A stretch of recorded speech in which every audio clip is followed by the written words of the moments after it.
I thought you were gonna play Pokemon today.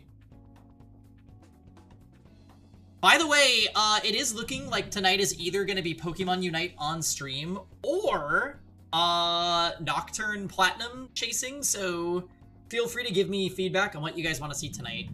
Yeah? You're almost done in Pokemon? Hey, Storytime! Storytime, you're gonna be here for Ace Attorney! That's wonderful! I'm just setting it up right now. I missed so many AA VODs. We're on Chapter 5. Chapter 4 was a hoot. Yes, I did enjoy Chapter 4. Nocturne? Rosen wants the Nocturne stream tonight? We could. We're gonna do Ace Attorney for about 3 hours. You understand why people love Edgeworth now? I mean, there's just so much gay sexual tension between him and Phoenix. But yeah, I think Edgeworth is... he grew on me after that chapter, for sure. And I kind of had the gag moment, too, where I realized that the prosecutor was possibly involved and then ended up being involved, so that was a fun realization. Maya left, and now we have, like, Proto-Maya helping us. We should ban Edgeworth? I don't think so. Hikisuan. We're such PS4 stands now. Just constantly streaming off my PS4. What is this? I love Emma. She's one of my favorite supporting characters in Apologistus. Which one's Emma? Is that the new girl? Bum, bum, bum, bum, bum, bum, bum. Ah, yes! We were talking to this gem.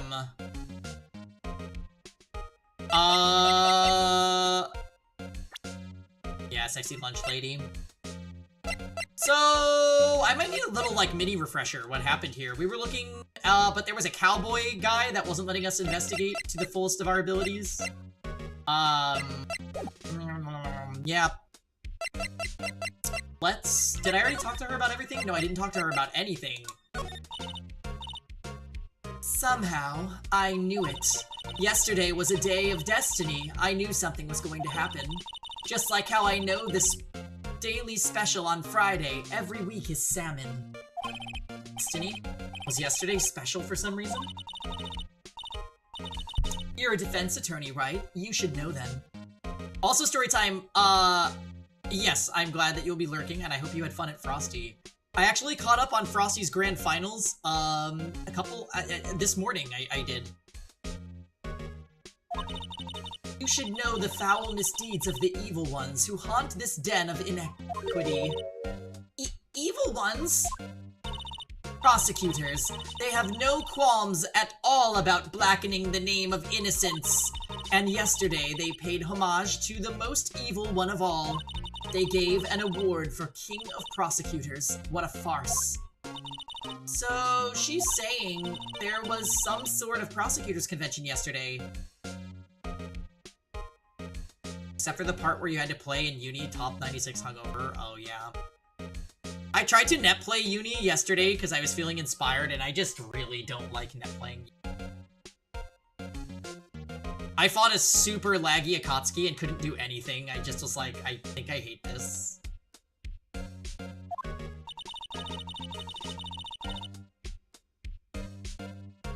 I was almost compelled to lace their lunches with something foul. Do you have a personal grievance against prosecutors or something? Or is there some kind of scientific evidence of this, evil? Young miss, mock me at your own risk. You'll soon find out why they call me the cough-up queen. The most heinous of all the evil ones. The one they awarded yesterday. It was in his car that they found the body. Proof that he devours the evilest lunches of all. I love that she has a jelly donut hat. Really? Really what? I'm totally confused. One thing's clear, this lunch lady has a thing against prosecutors. So what exactly is it that you witnessed, Miss Star? It was a fascinating spectacle, to be sure. I now feel I know what they say when they talk about a woman's wrath. Brock approves. He does. He made the hat, actually. To see Lana Skye wield that knife so. Her knife flashed in anger, bringing him to a sad end. It was truly a sight to see. You mean you saw the very moment of the crime? The moment, the sound of his silvery ties to this world being cruelly cut still rings in my ear, and the rhythmic beat of Lana Skye's knife. Wait a second, you know Lana Skye? Of course, it's quite a feat becoming chief prosecutor. How many lunchboxes of sin did she pack to make that journey, I wonder? She always travels light. How would this pretty lunch lady know the chief prosecutor's name? Did we ask you a bit about yourself, Miss Star? I come here every day to sell lunches. I import only the freshest and best from the Far East. For some reason, the box lunches are a hit here. Why not make lunches here rather than import them? Did you say something? No? Only true connoisseurs can understand. The kind you can only tell someone who has tried General Tso's Trilobite lunch set.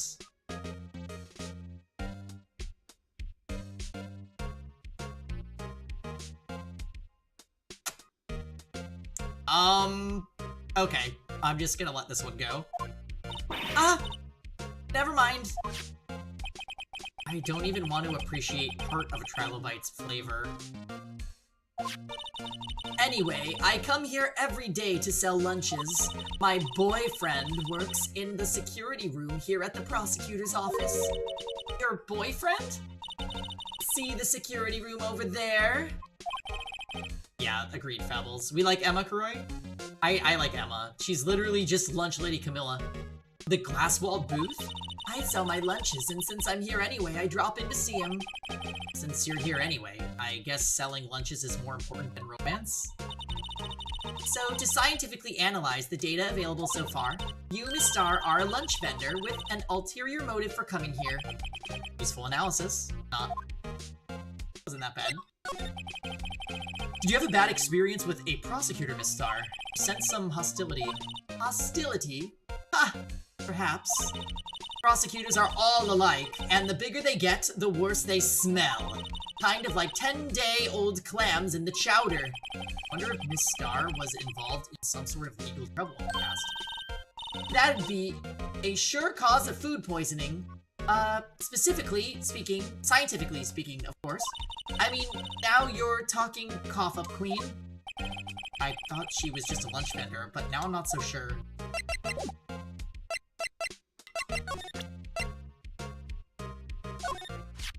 About this card.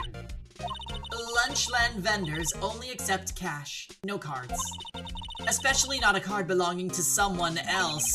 No, this isn't a credit card, it's an ID card. It belongs to a detective. And you're showing this to me, the lunch lady. Why? That's like showing a fine honeyed ham to a detective. I always feel like I'm being mocked. Okay. Well, we're going to the High Prosecutor's office. See you later. Oh, wait. Is this Edgeworth's room? I see the Steel Samurai and clothes. And they look like he would wear them. This is the kind of room that just screams, I can do the job. I do see the Steel Samurai, yeah. Quite a change from your office, really. Thanks. Look! There's a trophy of something here. Trophy? What, that shield? It looks real. It takes real nerve to display stuff like this. Whoever's office this is, they must be a real stuck-up jerk. Phoenix Wright. Never tire of prying into other people's business, do you? That voice. Long time no see, Edgeworth. Huh?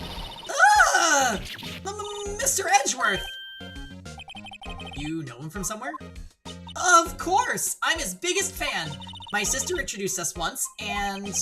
Right, her sister is the chief prosecutor after all. Well, what brings you here? I'll warn you, I've been known to be a real stuck-up jerk. No, did I? No! It was just Mr. Wright here, Hey, don't blame me. We're just here to investigate a murder case. Murder? Body was found in this nasty, bright red sports car in the parking lot. That would be my car. What of it? You have a real bad track record with this, Edgeworth, I'm not gonna lie. What? Your car? I'll say one thing, she certainly can scream. So the body was found in your car. Go ahead, say it right. You think I did it, don't you? After you went through all that trouble to help me last year, no less. No, we don't think you did it. Everyone can't help but have their car used in a murder, their fingerprint on the weapon, their saliva on the... Their saliva on the defense attorney? Yes. No, we don't think you did it. I mean, it was my sister who stabbed him. Wait. No, she didn't do that. I mean... Wait. So you're the chief prosecutor's little sister, then? Yes, sir. Emma Skye. It's nice to meet you again. Now, that didn't sound forced at all. Ah, now I remember. You've really grown. I'll admit, it was a surprise for me, too. To think that my own car would become the scene of a murder. More surprising still, I'm being forced to prove my superior's guilt. I can understand. Wait, what'd you say? Lana Skye is the chief prosecutor, the top prosecutor in the district. She can't prosecute herself, so I'll be the prosecutor at the trial tomorrow. You? Mr. Edgeworth? To be honest, it's a bit of a miracle I'm still here at all. What do you mean? Rumors. You've heard the rumors about me, haven't you? Miles Edgeworth. It's hard to remember a time when there weren't rumors about this guy. Forging evidence, arranging false testimony, illegal searches, falsifying autopsies. You name it. Thanks to you, my innocence was established in the trial at the end of last year. However, there are some who say I'm the one responsible for the current incident. What? That's crazy! Some people need very little excuse to think ill of others. It's a fact of life, impossible to stop. But some of them even go as far as to present me with toys like this. They think it's funny. Toys? That bronze shield? There's gotta be a story behind that one. Chief Prosecutor Skye. Yes, we first worked together on a case 2 years ago. It was my first big case.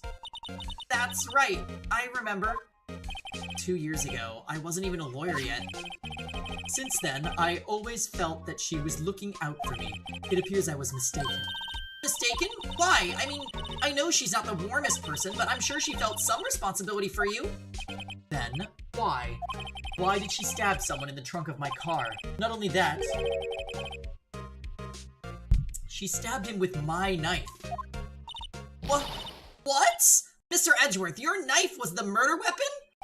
To be specific, it was the knife I keep in the toolbox in the trunk of my car. Interesting. Mr. Edgeworth?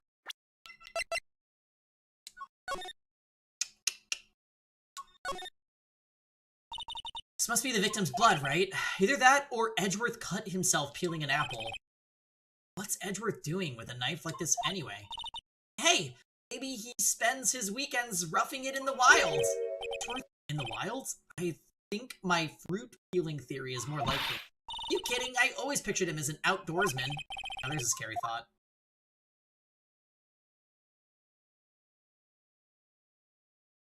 Okay. I do like this. This reminds me a lot of Great Ace Attorney. But you guys said I'm not going to be able to do this in Ace Attorney 2 or 3, right?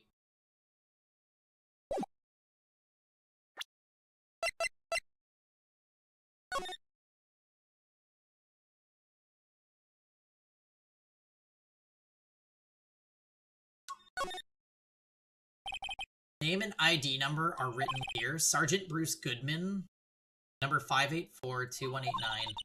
Wonder why they use numbers for the IDs. What else would they use? Letters, silly. There's reason we have a written language in the first place. True. Bruce Goodman. ID.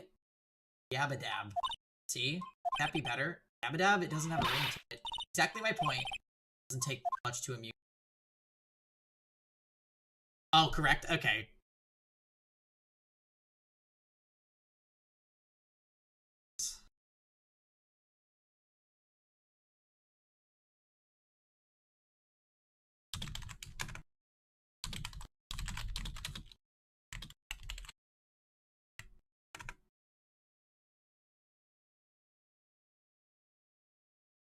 Alright. So we looked at the evidence. Edgeworth? What? Are you sure you didn't do it? Come on, he can't take a joke? You have a strange sense of humor, Mr. Wright. Okay. So I think they want us to examine the room and get some evidence here. My, what an amazing bouquet! Just right for Mr. Edgeworth. No kidding. Hey, there's a card on it. Back from the dead. Wendy. Wendy? I've heard that name before. Wait. Wait, wasn't Wendy... Old Bag?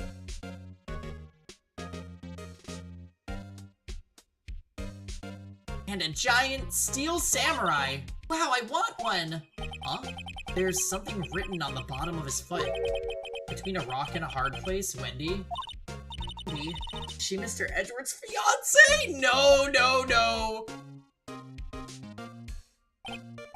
I don't think so.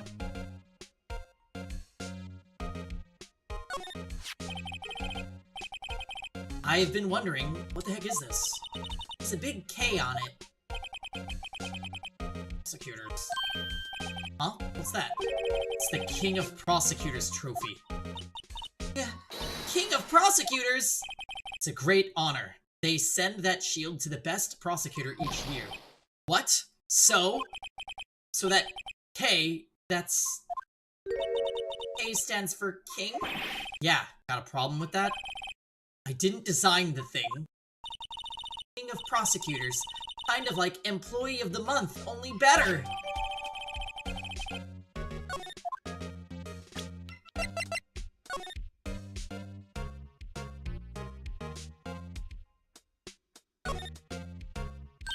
Hey, check it out! There's a metal plate here! It looks like the names of all the previous recipients are engraved on it. Wow, one guy's listed a bunch of times. Von Karma. I guess he must be a foreigner? Yeah, that's probably it. Well, wherever he's from, he must have been an amazing prosecutor. I'd like to meet this Mr. Von Karma sometime. She says that his name does kind of have a ring to it. You definitely do not want to meet him.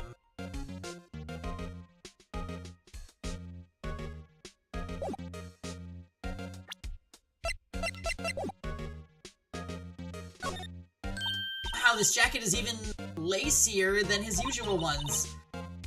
This must be his lucky trial jacket. Lucky jacket, right. I've never seen him wear it.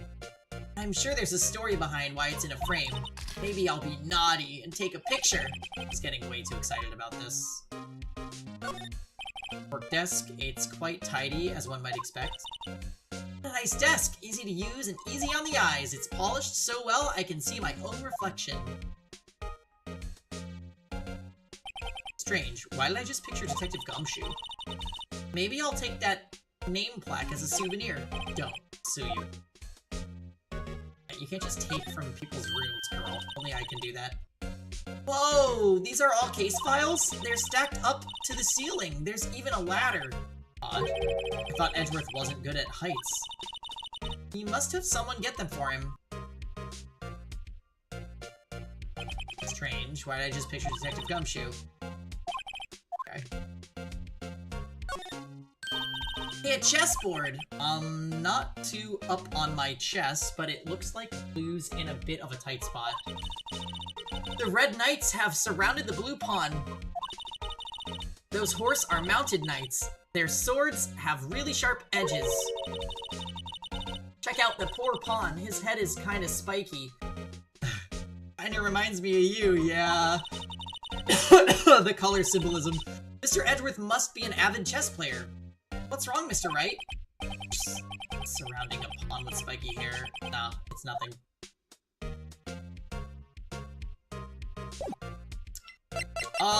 Okay. So basically this says you were the best of the best last year, huh? You can take that foolish grin elsewhere, Wright. I lost a day of work to retrieve that travesty. Huh? Why's that? I had to go to the police department to receive that broken shield. The police department? Yes, right next to the police station downtown. You've been there, haven't you? Where Detective Gumshoe works? Yeah. I was wondering something about your shield. Why is it broken? What does it matter? I've got more important things to worry about. Oh, right. He doesn't seem too concerned about his award, for better or worse. Yesterday was a very busy day for the prosecutor's office. Maybe we should ask him more about yesterday. Could you tell me more about yesterday? The day of the murder? Yesterday was the annual cleaning day at the prosecutor's office. Day. Working with the police department, we sort and file all evidence for solved cases. Call it evidence transferal. In your hands of both cases, in other words. Oh, and another thing, a ceremony was held at the police department. There's an annual review and awards for outstanding police officers and prosecutors. And that's when you got the shield. I was at the police department yesterday afternoon. I got back here at 5:12. That's very precise. People like myself and Mr. Edgeworth pride ourselves on our precision, Mr. Wright. No, I place little faith in my memory. The only thing I trust is solid evidence. Oh, the parking stub, okay. This is the parking stub from the underground lot.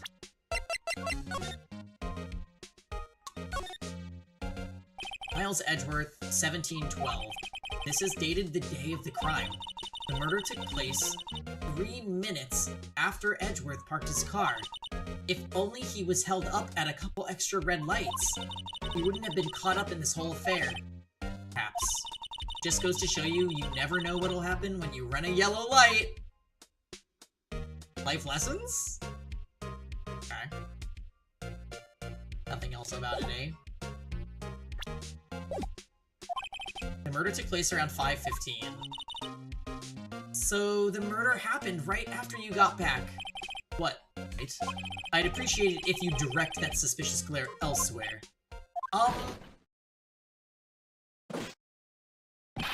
Excuse me, but is Mr. Edgeworth, anywhere on the premise? I'm Edgeworth. What is it? I'm here, sir, at the chief. Request of the chief, sir. I've got your report, sir. Report? What? Did you find new evidence in the case against Chief Prosecutor Skye? I don't like the way this conversation's going at all. Oh, hey, what's up, Dots? The worst character? Oh, no. Skye, sir? No, sir! No name of that kind, sir! Not in this report, sir! Ugh. I think I just heard Edgeworth's lid blow.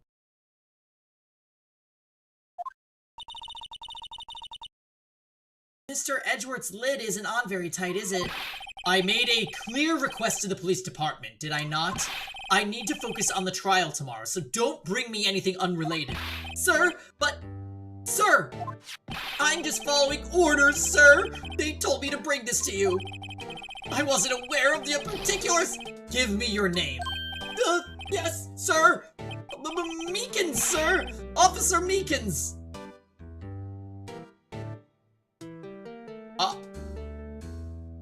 Dots?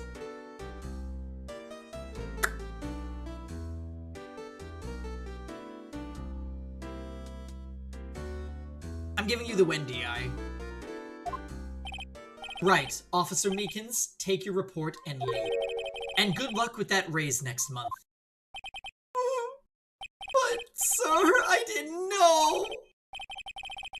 Poor guy. Looks like he was absent on the day they gave out brains, and good luck. Wow! Okay. Hey, Jam. What looks odd about him?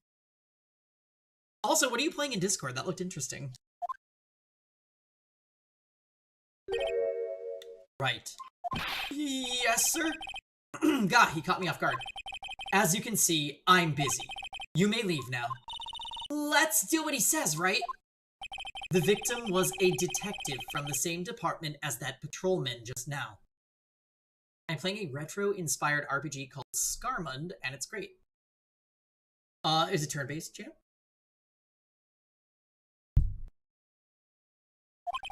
Go down to the police department. You can ask more there. Thanks. He seems to have finally calmed down at least. Boo-doo. Boop, boop, boop. Ah. This is Jelly Donuts.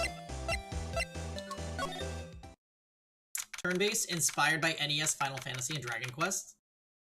That's awesome. I'll have to check it out. I'm happy that we're... Hey, it's a blue badger! I'm happy that we're making progress in all the games. I feel like this is good. After, I think, sometime in March, and if not March, April, we are probably going to be super consistent with streaming again, so... We are just holding on until then. I actually feel like I'm close to beating Cold Steel 3. Are we locking into the move? I cannot say yet.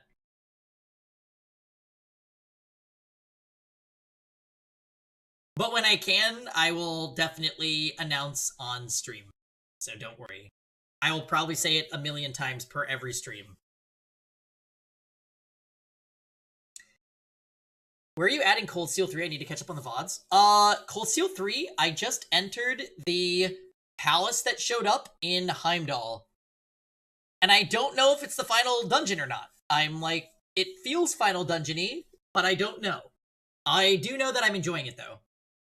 What move? I'm not going to talk about it yet, Phil.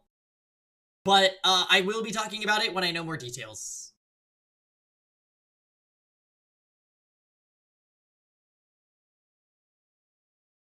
Well, it's not a matter of knowing the details. It's when I can basically say it. But, yeah. I have reason to believe that my stream is being watched by parties that I don't want knowing, so I need to... until it's time.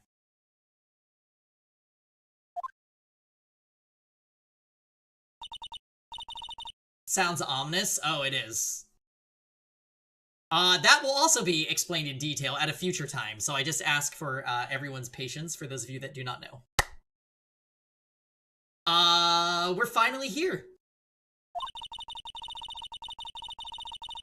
Why would they put the police department so far away from the prosecutor's office? Beats me. That took almost 30 minutes by taxi, and traffic wasn't even that bad. The police department, huh? Oh, that's Phoenix. I've only ever been to criminal affairs next door. Hold on, what is that?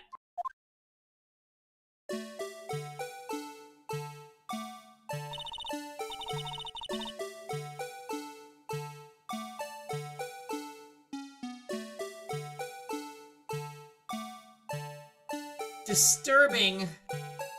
Why does it undulate like that? Oh, wait, I know. This is a blue badger. This is where he got it from, yeah. Steven is a mega Ace Attorney fan.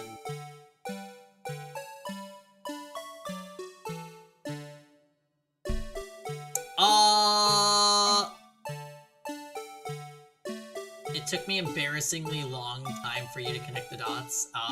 Well, you knew Steven before you knew the Blue Badger. I think most people would have also been in that boat. This is like something out of Squid Game, correct. I also am feeling that. They're trying to make him the police mascot.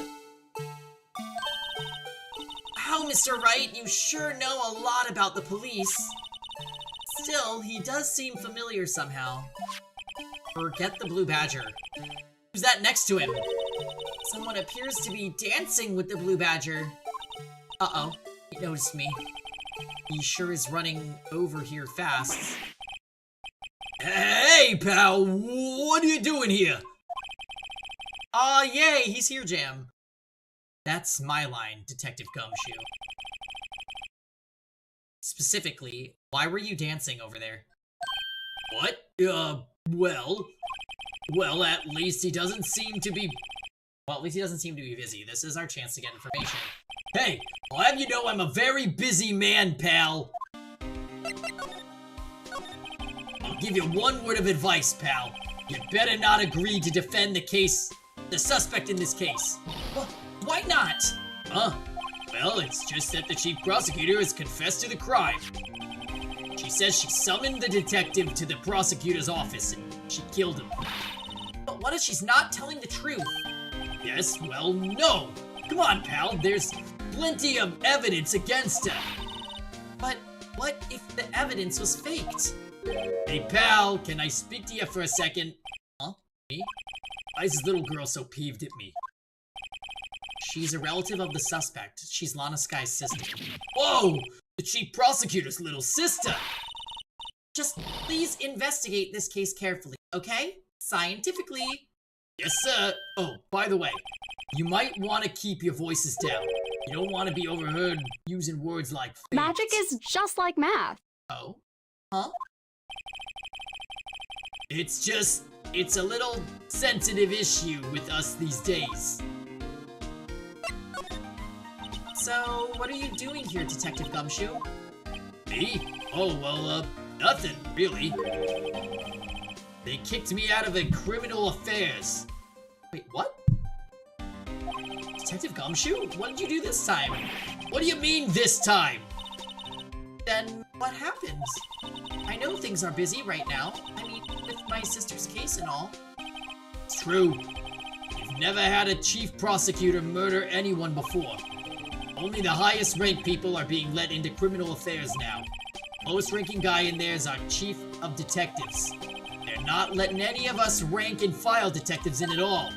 Have you? I know this is an important trial, but isn't that a little odd? So anyway, I thought I'd spend the day getting the Badger dance down a pat. Isn't there anything else you could be doing? The chief of police himself is directing the investigation, pal. Officer Marshall, oh him, was assigned to the underground parking lot. Officer Marshall, now that I think about it, Emma did seem to know that Marshall guy. A patrolman in charge of a crime scene. It's unheard of, pal.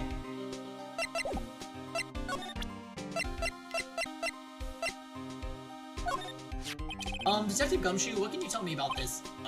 Hey pal, this is a detective ID card.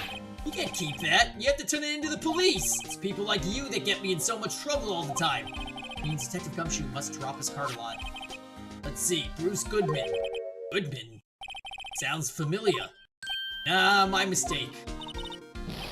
Whoa, now I remember! Bruce Goodman. He's the victim! That's what I thought. Can you tell us more, Detective Gumshoe? Okay, that works. Oh! Okay, sorry, repeat dialogue, I didn't mean it.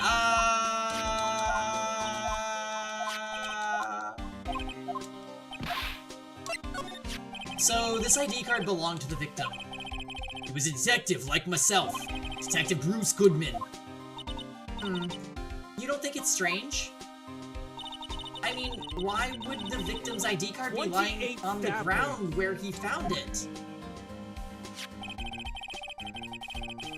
Well, Detective Goodman should have been at the police department yesterday. It was an evidence transferal for a case he handled 2 years ago. Evidence transferal? Mr. Edgeworth mentioned that too. But Detective Goodman was killed at the prosecutor's office. Well, that's the thing. It's hard to say this, but word is that Chief Prosecutor Sky called him out there to the parking lot.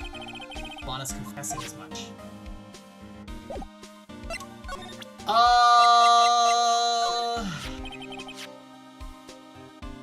Wait, why did it show the ticket? Found in Mr. Edgeworth's car, stabbed with Mr. Edgeworth's knife, huh? What would drive the Chief Prosecutor's guy to do such a thing? Wait, I mean, sure, of course someone else really did it. Someone who must have a grudge against Mr. Edgeworth. Yeah, we've been with Gumshoe for a minute. The car and the knife do seem a little too well organized to be a coincidence. Poor Mr. Edgeworth, what could have happened? We have to find out a little more about what's going on with Edgeworth. Down in Mr. Edgeworth's cost. Oh. Okay, same dialogue. Blub, blub, blub, blub, blub, blub. Ah! Oh.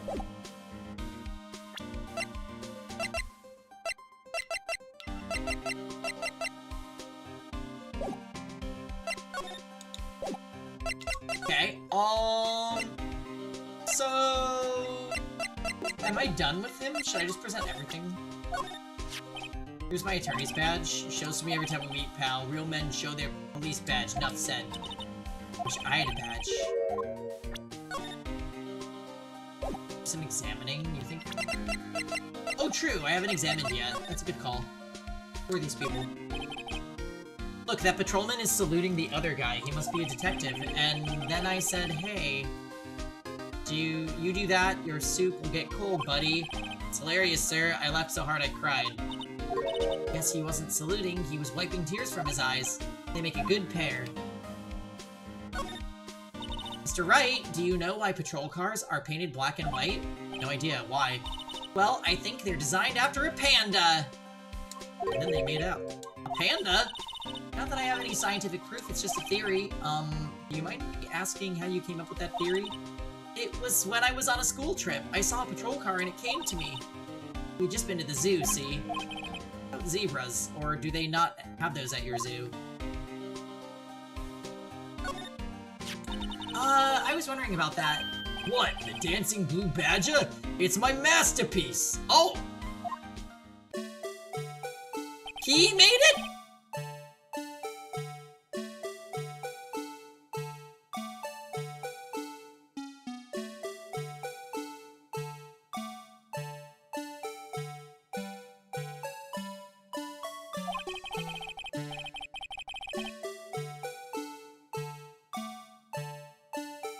The chief threw together some designs and I just did my thing, pal. Nice work. It's battery powered so it can go anywhere. There's no switch on it, so it just dances until the batteries die. Poor blue badger, fated to dance until he drops. This is evidence?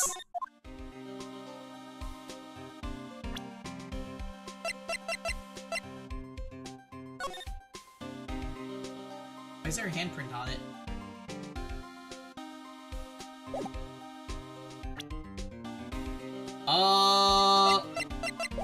Okay. Let's present it.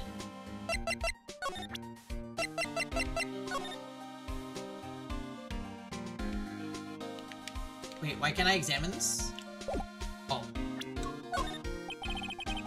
As a detective, I have to keep my mouth shut on that one. I know better than to go blabbing on about things I don't know about. No, I wouldn't want you to do that either. Good. Well, like, this is your creation, what do you mean? And I can't even examine anything on it. There's a handprint.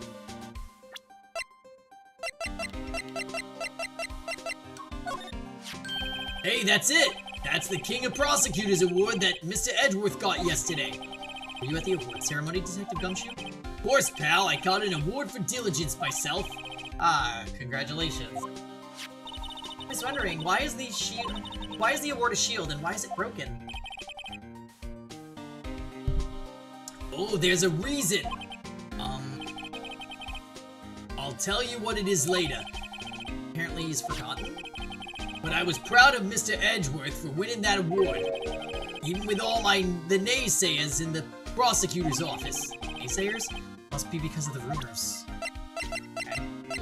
Oh, we got another thing to talk about. Nice. He's in a rough spot again. Again? Yes. Remember when you defended him for being accused of murder? It all started with that murder of the defense attorney Hammond. But Mr. Edgeworth was found innocent. Listen, pal, there have always been rumors about Mr. Edgeworth.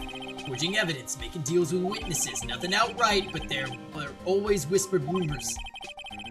Ever since he was accused of murder, no one's whispering. They're practically shouting. But there's no evidence against him. Well, Mr. Edgeworth has always had unusually strong ties to the department higher-ups. It's only natural that people would be suspicious. I had no idea he was under the gun. Anyway, his latest case has started a new rumor. People say the only reason he took this case is because he's aiming for the chief prosecutor position himself. What? But I know the truth, pal. Nobody wants to be the one who has to prosecute the chief prosecutor. Mr. Edgeworth is biting the bullet on this one. He's doing this all for us. That's all I know about that. Not officially on the case, you know. Thank you. Why aren't you handling the case, Detective Gumshoe? We met the guy who is. What was his name? The guy in the parking lot. That'd be Officer Marshall. He was appointed directly by the Chief of Police. Officer Marshall. Is he some kind of Wild West sheriff or something? No. Jake Marshall's just a regular officer from West LA. For a moment there, I wasn't sure. Look, pal. Let me try to make things a little easier for you. Show them this, and they'll let you examine the crime scene. Maybe. Oh, nice! I'll be surprised if this gets us anywhere. Just act like you're supposed to be there, and nobody will look at you twice, pal. Alright, we're going. Thank you, Gumshoe. Thank you! Looks like the investigation's still going. I have to be getting back to the shop. Sorry, looks like I'll be stuck in this pit till the sun sleeps. I'll see you in my dreams tonight then, baby. Oh, still here? Oh, hello! Why the surprised looks? Didn't I mention I've got a boyfriend in the criminal affairs too? What happened to the security guard? Oh, that's a different person. Hey, what's wrong, Bambina? You're looking like a doggy that's lost its herd. I forgot he drinks on the job. That's quite interesting. Twice. We'll go back. Jake Marshall. Strange guy to put in charge of a crime scene. Hey, Beach. Would you mind reading this for me? What's this? I warn ya, fan letters to me go right into the spittoon. It's a letter of introduction from Detective Gumshoe. May we investigate? Gumshoe? Aw, that old cow dog. He holding a birthday party or something? Huh. Look where it should say letter of introduction. It says invitation. Ah. I think he just miswrote it. Wait, why am I getting all defensive here? No worries, this proves it's from Detective Gumshoe. Better than a blood test. Guess I'd better let you in then. Thank you, Officer Marshall? Oh, that's right. He's a patrolman, not a detective. Which reminds me. Hey, wait a sec. Isn't a crime scene supposed to be handled by a detective or higher? The amount of drama shenanigans that go on, I'd be more surprised if it drives someone to drink. Drinking on the job, though. Who would do that?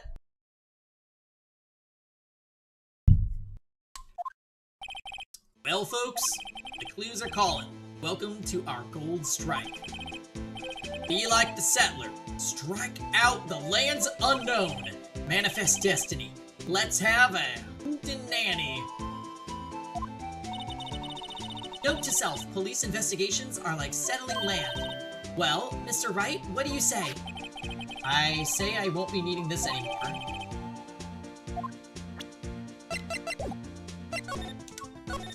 Officer Marshall, could you tell us more about the victim? Good men always die young, remember that, partner. Could you be a little more specific? Bruce Goodman was a detective, right?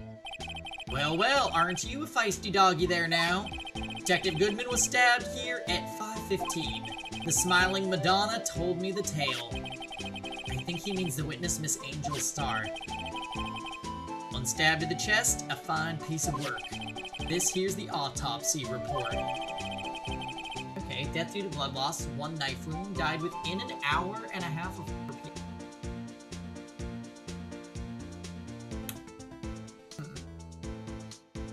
Really? Was my sister involved with the victim in any way? Funny you should mention that, Bambina. Chief Prosecutor Sky and Detective Goodman had nothing in common at all. In common? They apparently worked together on a case a few years back, so there's no motive. Goodman wasn't a particularly gifted detective. That's one reason why he didn't do much work with the chief prosecutor. But my sister called the victim here on the day of the murder, right? Here, to this parking lot. So it seems, like calling an unarmed man to a shootout at high noon. This theme is kind of a bop.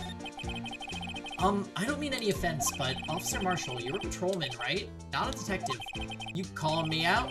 They shoot you for that in Texas. Oh, okay. So we're in anime Texas with this guy. Where the fuck did he say he's from in the original translation? This is hilarious. This man is not Japanese. There's just no way.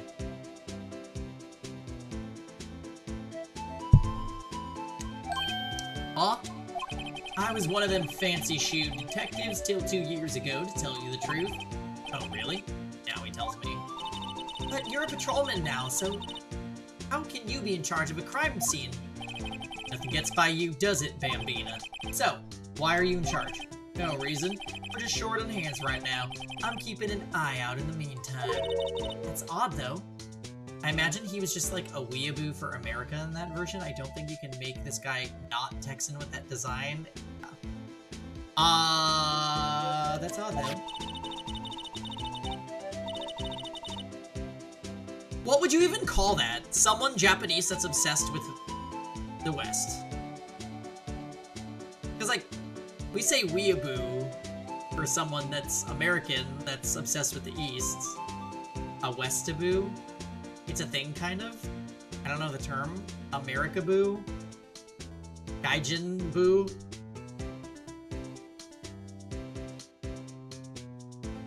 Detective Gumshoe was saying he had nothing to do. Nothing important, at least. Yeah, why isn't he in charge?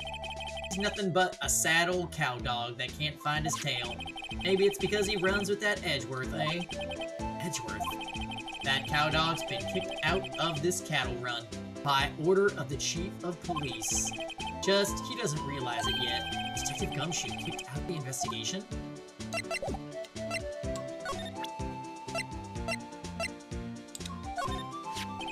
5:12 p.m. The prosecutor's bright red steed came in at a trot, real slow-like. Trot? The term Westaboo? Wait, Westaboo is an actual thing? The more you know. Actually, the more you know.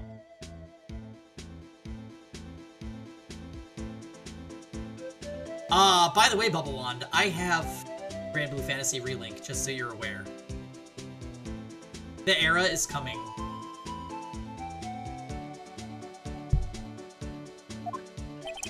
My Madonna tells me the crime occurred 3 minutes later. So, it seems the chief prospector was lying in wait. Did he say prospector, not prosecutor? Maybe waiting for her prince to ride in on his bright red horse. On stream or off? Probably majority off, since I'll be playing it with my boyfriend, but, maybe sometimes on stream? Like a one-off kind of thing? I'm really excited to get into it. I'm like, it looks really fun. So what you mean is, the killer intended to use Edgeworth's car all along. Interesting. I'm gonna quickly go on a bathroom break, guys. I will be right back.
Okie dokie, guys, I'm back.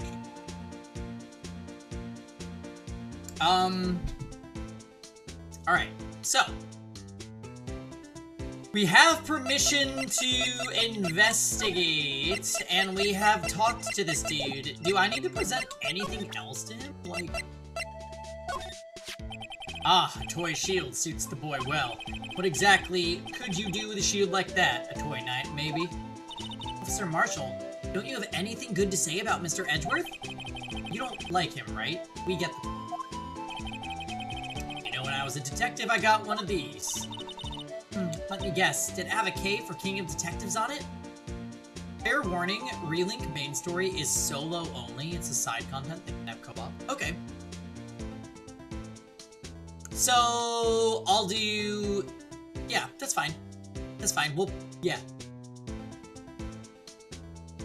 I appreciate that warning, though. There's so many playable characters in the game, I'm just, like, looking forward to trying them all and doing stuff.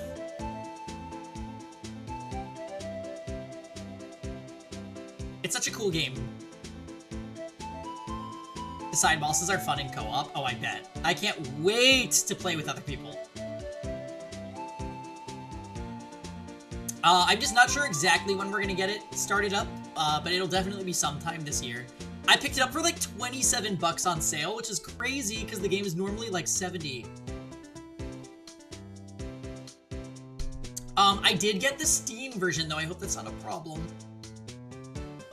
I would normally do console, but Grant is really, he's a Steam PC gamer, so since I'm gonna be playing it mostly with him, I had to do the Steam version.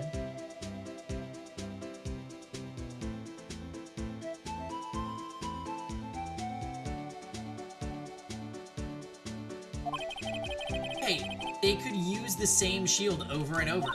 Note to self, the prosecutor's office and criminal affairs are surprisingly cheap. You know it, they've gotten cheaper with every passing year, I tell you. Alright, compadre, count to 3. Oh.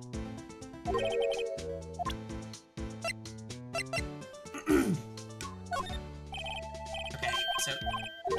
evidence that's not relevant to him, he doesn't... Most of my community have PC anyway. Are you on PlayStation or are you PC?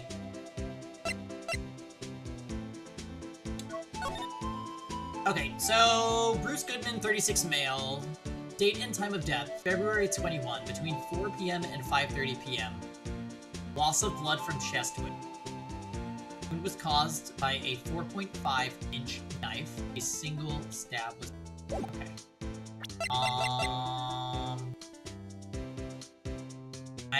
Okay, there's nothing about the length here.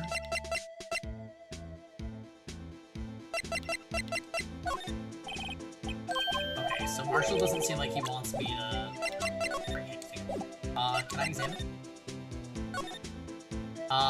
Okay. This appears to be the car where the body was found. It looks like the lock on the trunk is busted.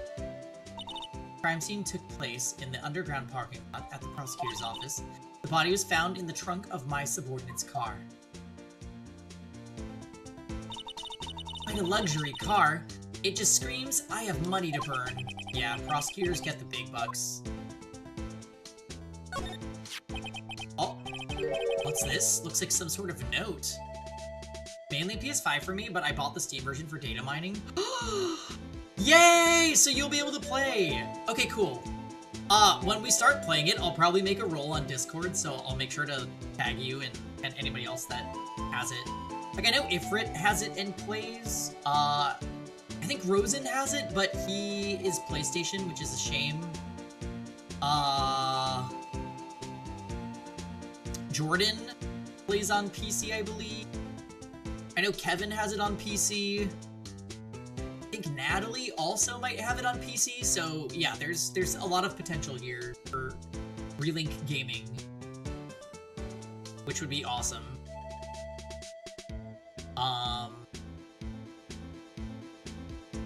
Yeah.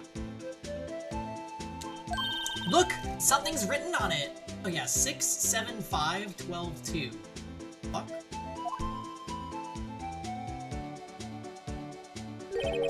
Right, let's see. 67S 122. There's a name printed on the paper above that, Goodman. Maybe it fell out of his pocket when he was killed? Well, so, what does it mean, right? How am I supposed to know? Note to self. For deductive reasoning, go to Edgeworth, not Wright. I'm sure Edgeworth wouldn't know what this means either.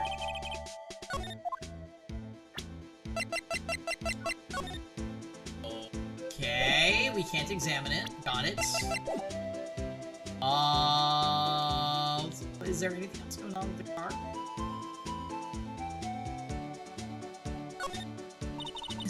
This rope, is it? Yup, they laid it in the outline of the victim's body. Oh.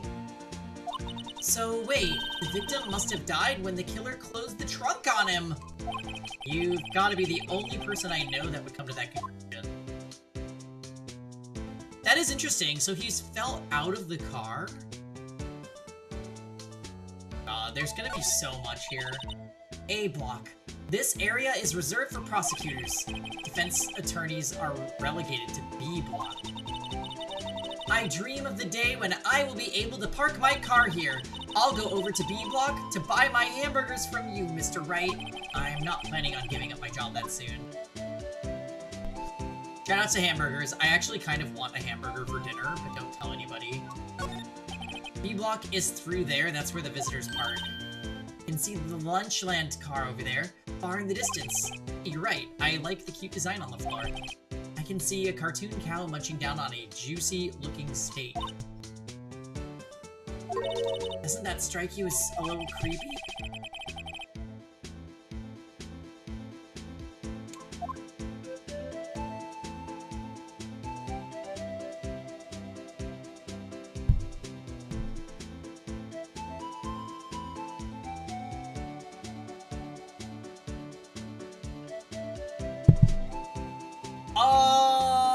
Alright, so... Oh, what's that? This looks like a cell phone. Scientific analysis would suggest this belonged to the victim. I can't think of anyone else it would belong to. What's so scientific about that? Should we check it out? Check it out. Of course we should check it out. Right, let's check it out! Oh, the music.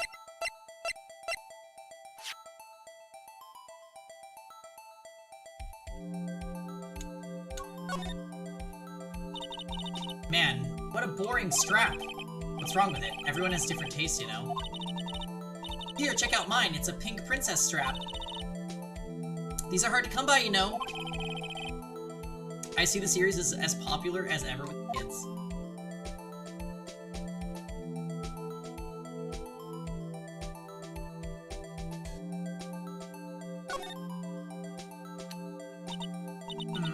This phone's still on the redial screen.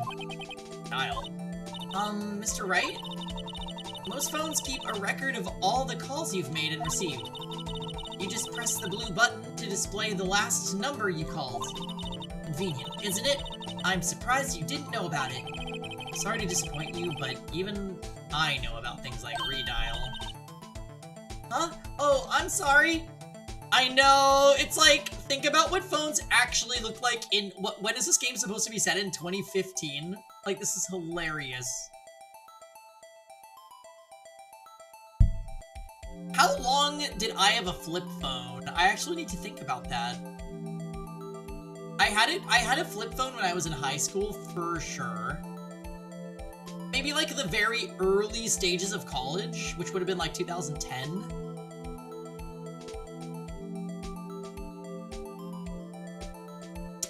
Yeah, by the time I was in 2015, I think I had an iPhone.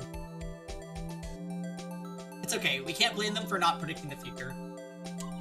It's just, you never know with people from your generation. Whatever, let's just check the phone out.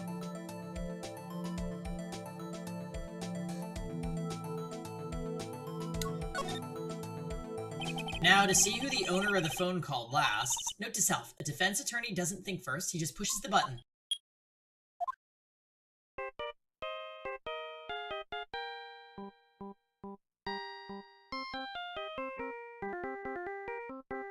What is this?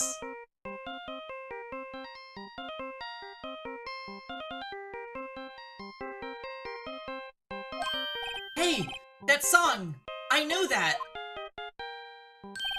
Hey, what's going on over there? Oh, sorry. I see you, partner. You pressed redial on that phone there, didn't you? Well, yeah. Whose phone is this anyway? It was on the ground over there. Whose is it? That belongs to Chief Prosecutor Sky. What? It's my sister's? She apparently dropped it when she was taken into custody right after the crime. Look, the last call was made right when the murder occurred. Looks like she was fixing to call someone. Except she only spoke for a few seconds according to this. Who'd she call? No idea. Sorry, partner. Now, I got a question for you, partner. I heard a phone ring just now. One of those newfangled ringtones. Oh, that? Oh. I'm sorry, that was my phone.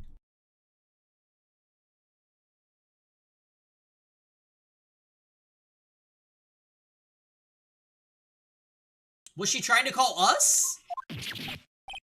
What? Your phone? Yeah, it's kind of strange, but someone called me right as we picked up the other phone. A wrong number. I hope you're not lying. They shoot you for that in Texas, partner. Uh-oh, I've incited the wrath of the Lone Star Patrolman.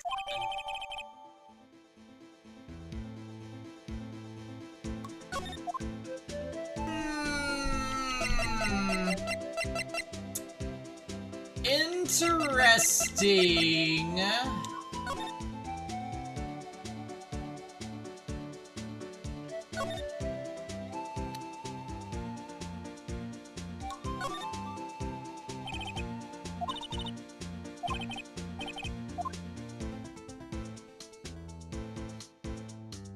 Nothing else to push, eh? I guess I'm gonna have to take this back to what's-her-face and present, right?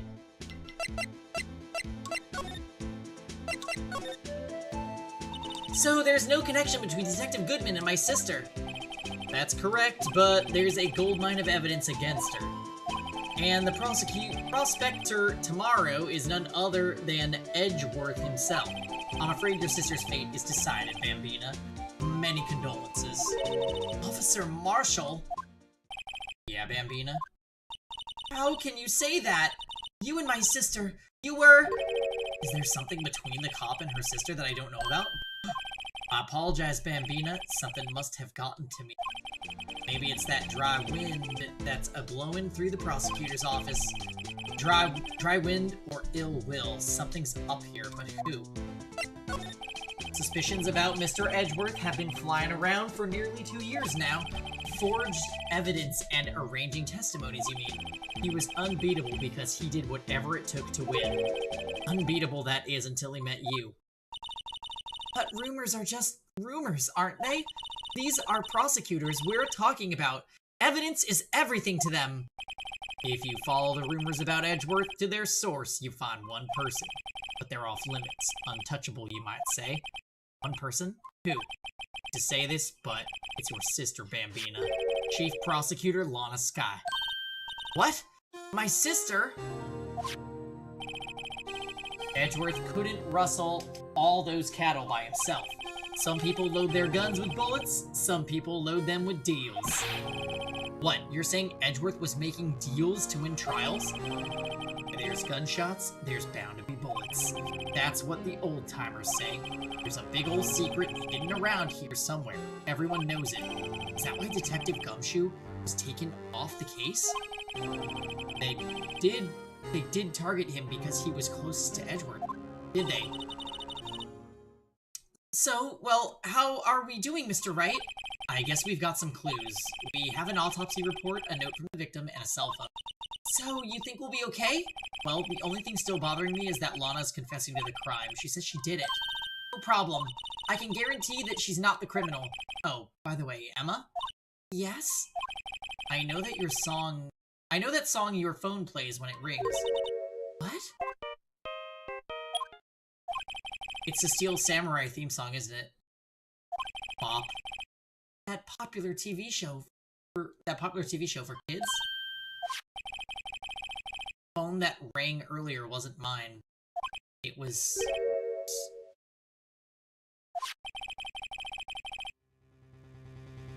Oh. At 5:18, just after the murder took place, your sister called you, didn't she, Emma? I'm sorry. Can you tell me what you talked about? She hung up right away. I see.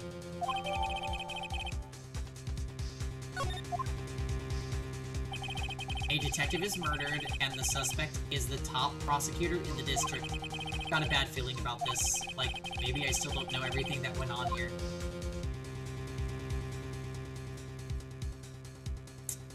Interesting. Okay, so we got a lot of information from that scene. I'm surprised we haven't had to go back to Lana yet to, like, present.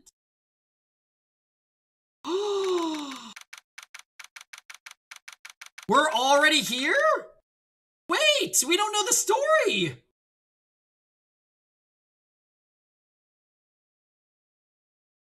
Oh, this is bad.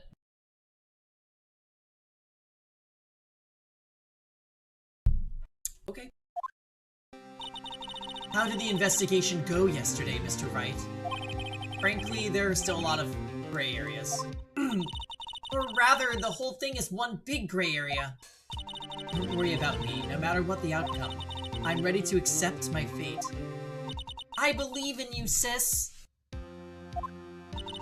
Mr. Wright, let me offer you a word of advice. Yes. A defense attorney should never believe their client. The defendant is called to trial because they are suspected of wrongdoing. Never forget that. I feel obligated to offer a warning. Miss Sky, you remind me a lot of Mia. There is one decisive difference between you and her. The trial is notoriously tricky and a lot of people hate it. Okay. I definitely will... I will form my own opinion. And I feel like telling someone how the trial is generally perceived can affect their experience, so let's not do that. But if I do feel like I need help, I will ask. No, you're good, Dots. I don't blame you. I'm just saying, if I need help, I will let you know. Show.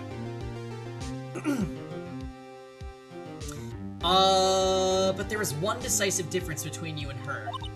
And that is, you're not a defense attorney. Yeah, bitch, you're a prosecutor. Enough. I believe it's almost time for the trial. Good luck, Mr. Wright. My first trial without a Fae helping me. No one's going to bail me out this time. I'll be alone in there. So I have to discover the truth all by myself. Let's do it, Mr. Wright! I'll be with you the whole way!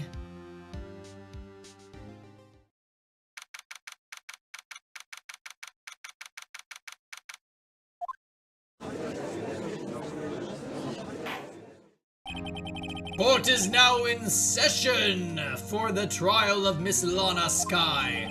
The defense is ready, Your Honor. Prosecution has been ready for a while, Your Honor. Okay. Edgeworth immediately trying to be extra and one-up us. It's fine. It's fine. Edgeworth. It's been 2 months, but I haven't been in a courtroom since his trial. I hope that personal feelings will not be a part of today's proceedings, Mr. Wright. I will choose the path I think is right, regardless of what those around me might say. The judgment to be made here is in our hands, not those of anyone else. Very well, Mr. Edgeworth, please opening statement. Chief Prosecutor Lana Sky has committed an unpardonable crime. Not only this, but she was rash enough to commit it in the prosecutor's office lot. Wow, he's much more forceful in person. I suddenly feel like confessing to everything. No personal feelings at all, Phoenix says as he puts his heart locket with Edgeworth's picture in it away. Aww. However, she will now pay for her rashness with her life. There was a witness to her crime. A professional witness. Okay, call in Mrs. Brock. Let's do it. Well then, call your first witness, Mr. Edgeworth. The prosecution calls its first witness, Miss Angel Star, to the stand. Cough up. The fact that that's her nickname. This character is very iconic. Haven't I seen you somewhere before? You ordered the caviar lunch, right? Oh ho, caviar! I've never eaten caviar before. The judge is really wolfing it down. Ah, and for you, I have a fiesta bowl. Okay, ma'am, that is clearly furikake rice. It's fine. I don't know what about this is a fiesta. We're just gonna excuse it. It's okay. Thanks. Will the witness state her name and profession? Ah, and you, sir.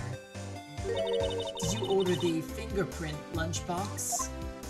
It is too early for lunch. Your name and profession, please. Well, Your Honor, how does it taste? This is why everyone raves about caviar. It's so tasty, it hurts. I always thought caviar would taste like pickled tapioca. She has Pangy character vibes. Oh, she's great. She's wonderful. What the heck does pickled tapioca taste like? Name. Profession. Now. Okay. Edgeworth hates women. Me? The name is Angel Star. Don't go forgetting it. I find myself running Lunchland these days. Is that what you wanted me to say, Mr. Edgeworth? Very well, witness. Please describe the incident to us. The prosecution will wait. I'm not finished eating. Hurry it up. Very well, Mr. Edgeworth. As you know, we usually call on the police to provide a description of the crime. Your Honor, as Mr. Edgeworth has said to the court, I am a professional. What exactly does that mean? Until 2 years ago, Miss Angel Star was a special investigator for the police. She was a first-rate homicide detective. What?!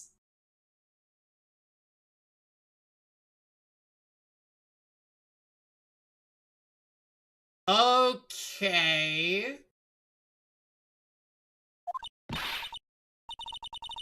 What? Miss Star was a detective? Ha! I know who you are. Cough up. Cough up, Queen. Angel Star. Your Honor. Long time no see. Very well. You may continue with the description, Miss Star. Who is this lady? If I might have the court's attention over here. The parking lot at the prosecutor's office is divided into 2 blocks. Okay. Telephone, security room, block A, and then there's a fence, and then I'm guessing where those other cars are, would be block B. A block is for the prosecutor's office personnel. B block is for visitors and clients. A chain divider separates the 2 blocks. I suppose that's to keep visitors from taking up prosecutor spaces, yes? The crime took place by a car in the back of A block.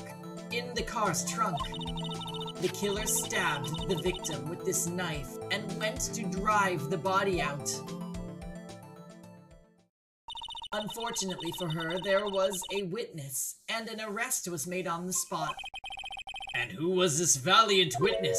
Why, it was me, Your Honor. Witness, did you see the very moment of the crime? Of course, Your Honor. Immediately after that, I apprehended the chief prosecutor. It seems rather cut and dry, doesn't it? Well, Mr. Wright, I can't agree on principle, Your Honor. It seems that some poor losers are unwilling to accept the truth, Your Honor. Shall I proceed to crush what little hope they have remaining? If you can, then give them your worst, Miss Star. Wait, are they talking about me?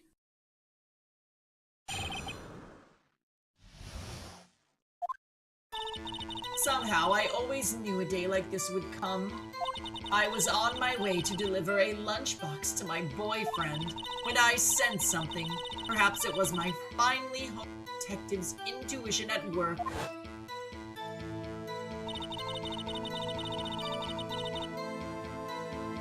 Through the wire fence, I saw the chief prosecutor standing next to a garish car. What is up with this picture?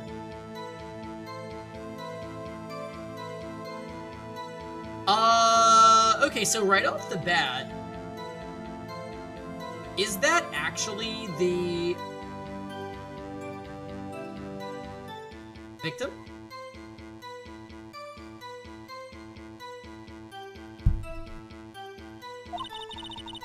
The chief prosecutor was holding a knife in her right hand. Then she thrust the pointy tip of the knife into Detective Goodman's chest. Bringing a lunchbox to your boyfriend, how touching. As you can see, there is no room for doubt. The key point of your testimony seems to be nothing other than the point of the knife, which you saw being stabbed into Detective Goodman. So, how does it feel to be so utterly crushed? I'm still thinking about that. It's merely a flesh wound, Mr. Wright. Very well, Mr. Wright. You may cross-examine the witness.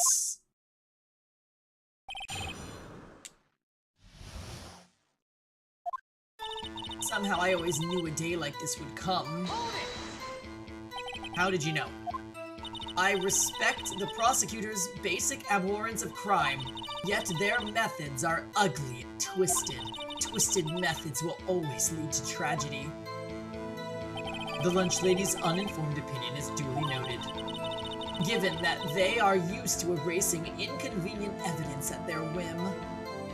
Can you do be the type to whip out a wine that reflects your personality? What?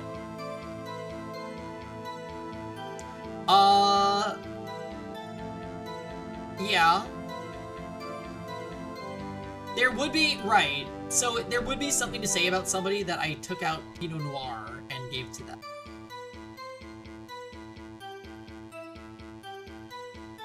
Actually, what I mean by that is...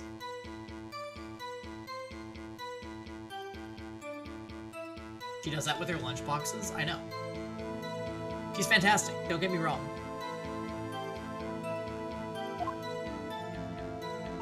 Killing off a detective that knew too much is merely an extension of that. Miss Star, do you have something against the prosecutors? I felt that I had found my dream job when I became an investigator, and if I hadn't been laid off by those prosecutors over there, I'd still be one. Oh, okay, that's why she's salty. Laid off? She was fired. To me, prosecutors are nothing more than worms. That said, I'm a pro, as you know. My testimony is unbiased and flawless. Very well, you may continue, Miss Star. Okay, so, no. Chief Prosecutor Chan is probably the reason she doesn't have her dream job. So she's falsifying. Why does she have a hot dog choker? Because she's a lunch lady. And she has jelly donuts on her hat. I was on my way to deliver a lunchbox to my boyfriend. This boyfriend, he's a detective? Not that boyfriend, the security guard. That boyfriend? You have several. Yes, this boyfriend, that boyfriend, and the other boyfriend. Here to join. Honestly, iconic. Honestly. Pardonnez-moi. This case is a -2 fail. basically what I know about this case is that it's absurdly long. That's what everyone has said. So far, I think it's interesting. I just don't understand why the prosecutor thinks she did it. Like, there has to be a good reason for that, otherwise I'm gonna be annoyed.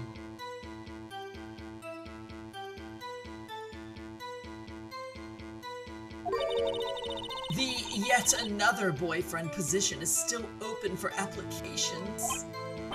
I'll stick with the lunches, thanks. Note to self, the judge had to think before replying. The security guard room is in the lot in A block. It's up on the second level, so you can see everything from there. That would be the room with the security sign. Incidentally, did you bring your lunchboxes by car? Since I'm a visitor now, I parked in B block. So, she was in B block when she witnessed the crime. When I sensed something, perhaps it was my finely honed detective's intuition at work. You sensed something, so you're saying you had a premonition of the murder? It felt like, how would you say? Oh, yes. Hope you have your motion controls ready. This is not on the DS fail, we're fine. Okay. It was like the feeling you get when you view a pumpkin chock full of seeds. I have no idea what that means. Speaking of a detective's intuition, wasn't the victim Mr. Bruce Goodman also a detective? Yes, well, he was like a young cheese. A young cheese? A pale white cheese, not yet tangy with experience on the streets. A greenhorn. And I must be hard. Yellowed and sharp as a tack.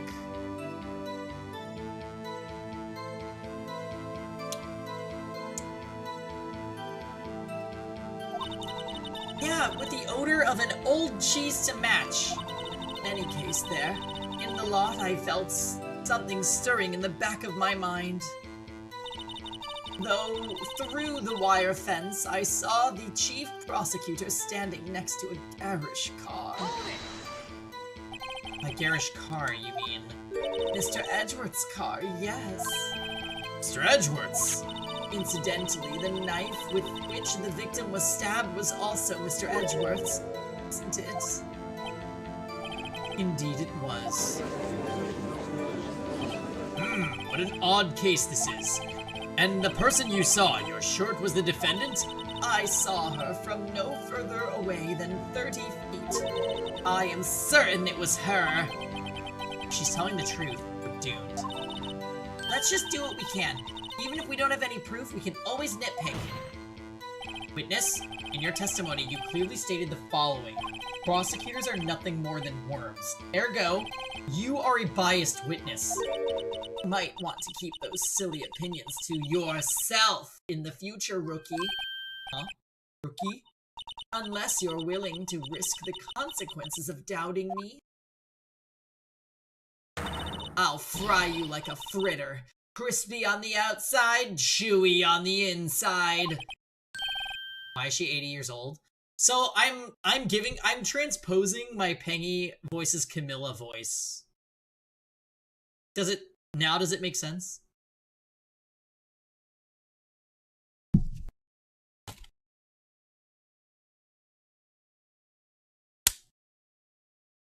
All I'm getting is horny grandma. Shocking.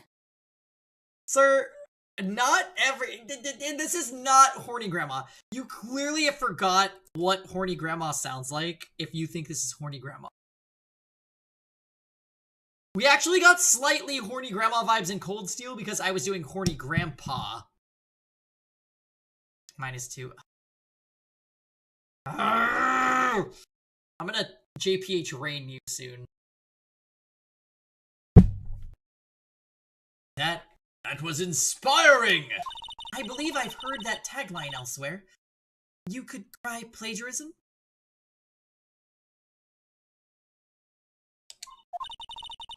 I may be relegated to the low cost of a lunch lady, but my instincts are home.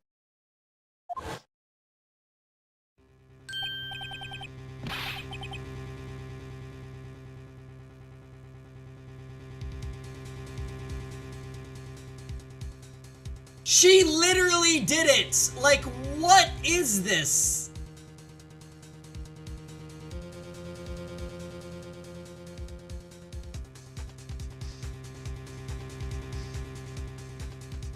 A 28 stab wounds. A photograph! You took this! The moment I witnessed the crime, my reflexes took over and snap! I took a picture! This may be incriminating as hell, but at least she looks iconic. I know. In fact, one of my lunch boxes is rigged with a... I suppose that's more exciting than just hanging it around your neck. Witness? Why am I only seeing this photograph just now? I think I'd show it to you, a prosecutor. Think again. My boyfriend works in the photography division of the criminal affairs. Well, this is most certainly the defendant! God damn it! Uh-oh, that is unmistakably Lana Skye. So, what was the defendant doing at the time? Also, if this is a real picture, why isn't the man hanging out? Why? Where's he at? He's supposed to be, like, out of the trunk. And yet...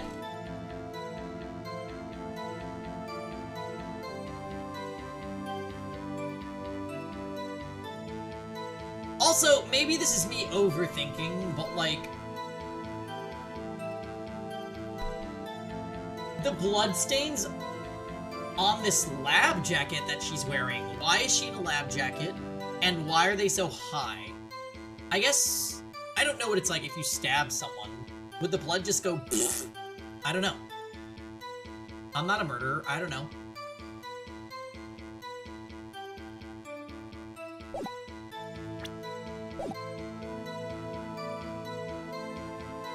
But it's only on the jacket. Isn't that weird? I think that's weird. The chief prosecutor was holding a knife in her right hand. Are we sure this isn't a picture of a finger painting accident?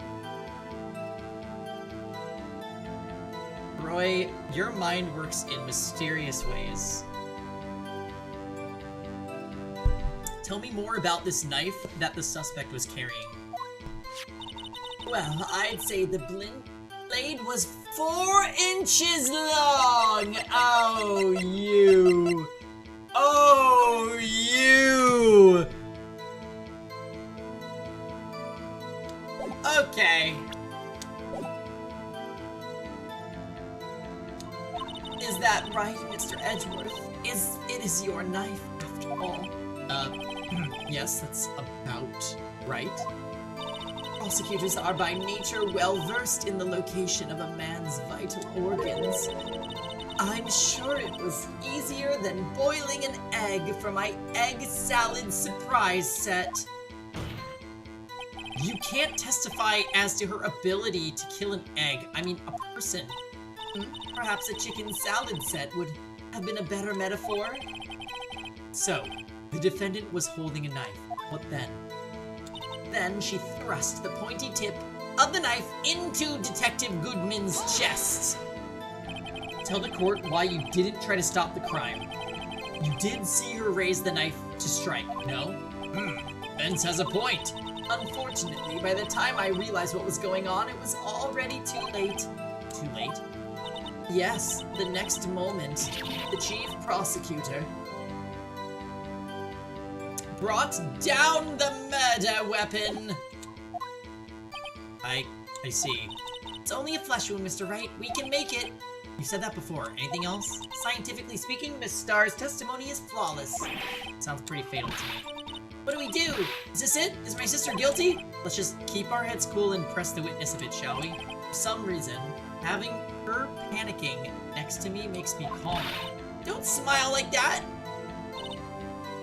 Okay, so I was on my way to deliver lunch box to my boyfriend.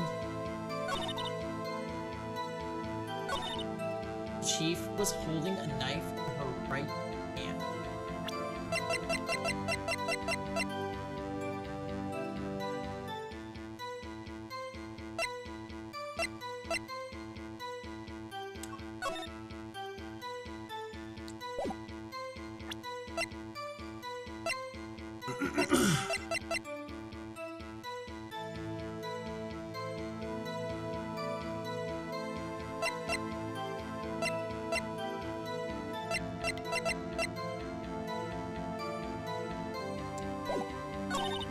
She thrust the pointy tip of the knife into Detective Goodman's chest.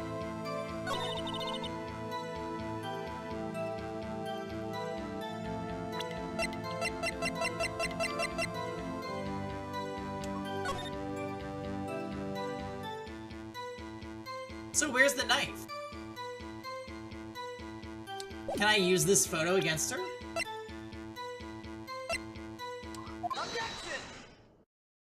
And you witnessed this. You saw Miss Sky stab the victim with the knife. As I have already said, yes, I swear it on my first salmon swirl lunch. Sure that is a fine lunch. But isn't that odd? Look at this photograph. This is the photograph you took of the very moment of the crime, is it not? Then why is Miss Sky not holding a knife? Mr. Edgeworth, thoughts? Objection. That had to be the weakest objection ever, Edgeworth. Yet it was still stronger than your ever feeble mind, Mr. Wright. What do you mean, Mr. Edgeworth? This photograph was not taken the moment before the stabbing. This was taken the moment after the stabbing. Objection! And how can you tell that? Blood splatter. Huh? See the dark crimson stains on the chief prosecutor's coat? But it's a black and white photograph. Yes! It's hard to tell, but this could be blood. Well, Mr. Wright, I see no problem here. No problem except you. Mr. Wright, are you gonna sit there and take that kind of abuse? Got a better idea? Wait, that contradicts what the witness said in her testimony. Namely, that she took the picture the moment that she witnessed the crime. Well, it seems I was slightly unclear. My apologies.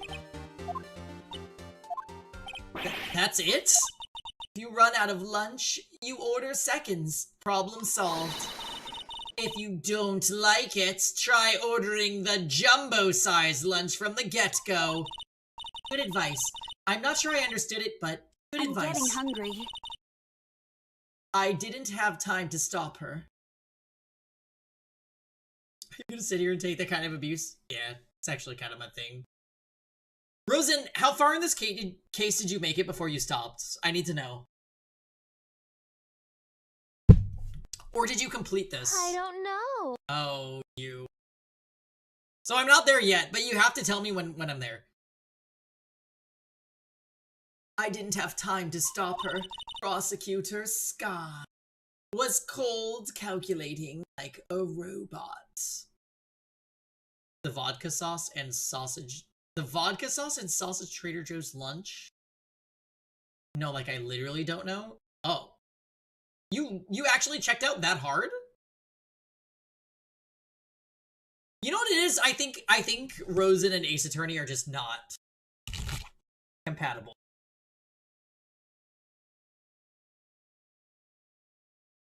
It's really long. Yeah, that's what I've heard.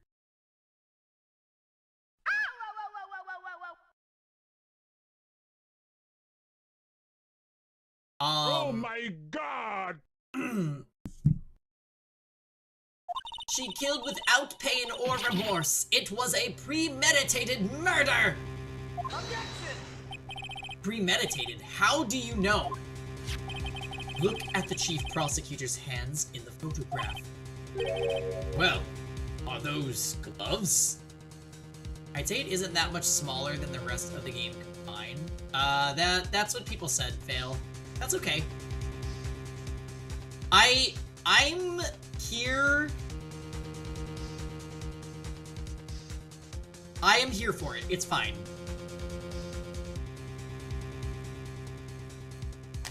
I don't mind if it's long. We played Great Ace Attorney. Great Ace Attorney, everything was fucking long.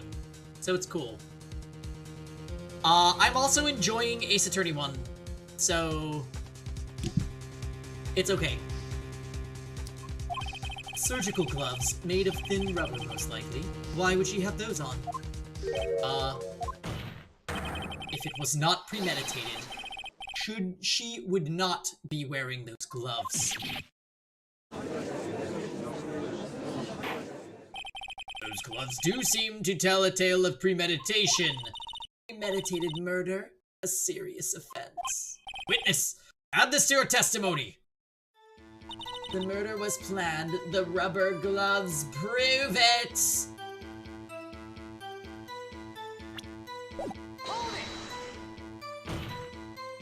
What if she was just in the habit of wearing gloves, like driving gloves?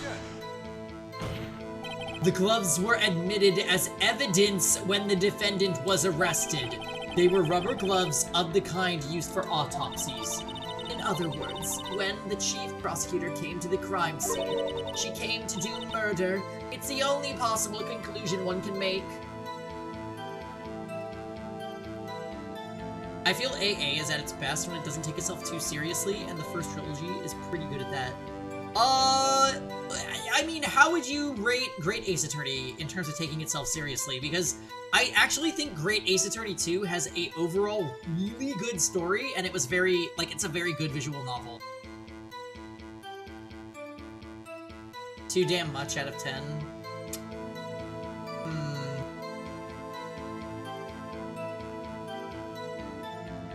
Yeah, I think Great Ace Attorney 1, it's so much build-up, and the pace is really bad. That definitely affected my enjoyment of the game. But Great Ace Attorney 2 was, like, really good.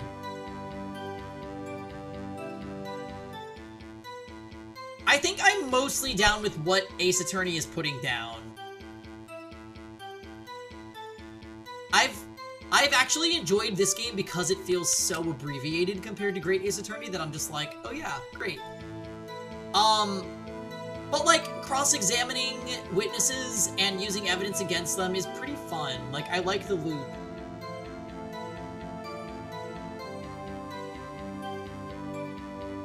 I think I also take away a few points from GAA because it wasn't voiced. Well, none of the Ace Attorney games are voiced, right?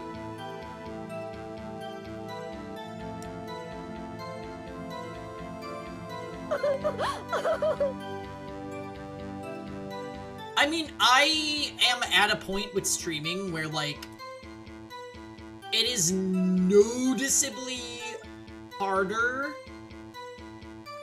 to stream games for a long time.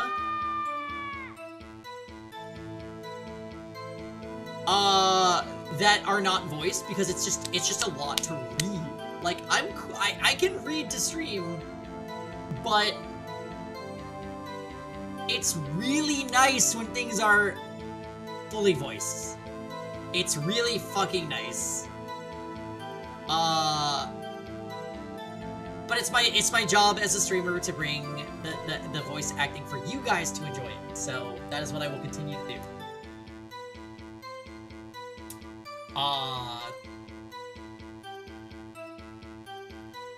What's up, Mitch? You just call me Panty? Susapto had to die because I couldn't do it. I appreciate the gimmicks on these. They do make up for the lack of voice acting, the movement, the sound effects. Yeah. Current gen, for real, if they make another Ace Attorney, I expect voice acting.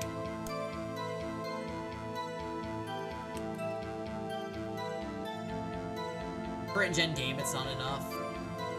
They were lazy, I guess. To be fair, the touched up sprites look good.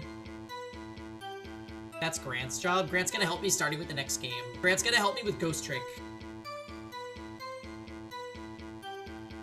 For what it's worth, Great Ace Attorney was originally a 3DS game. Yeah, there's lots of Well, how many games on the 3DS are not completely voiced? I don't know. The ones I've played, I feel like, for the most part, have been, but eh.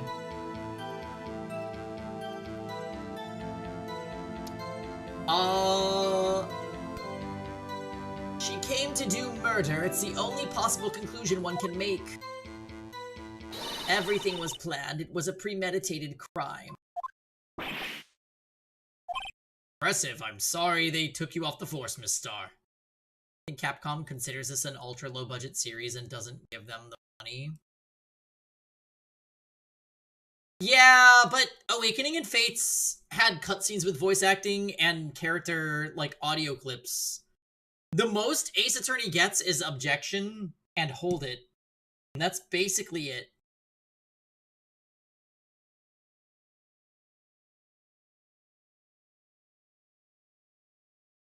Voice the Trials Danganronpa style. I think that was a surprise for me, like, when we played Danganronpa, and I realized, like, oh, y'all actually voice acted everything? That was a really nice surprise. It's just, like, as the player... as the streamer, I'm not even gonna just say the player, but, like, it's really nice when things are voice acted. I felt this a lot when I played Fire Emblem Engage, and even Three Houses to an extent on stream, where, like, all the supports were voiced. Danganronpa was fully voiced on the PSP. I know. I know. By the way, guys, we've got the 100 line is coming out a few days before my birthday this year. In about 2.5 months.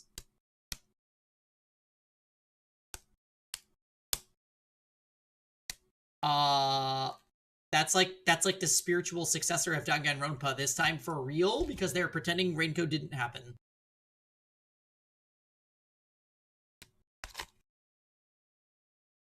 And you know what? They might be right for that. Because Raincoat is not a good game.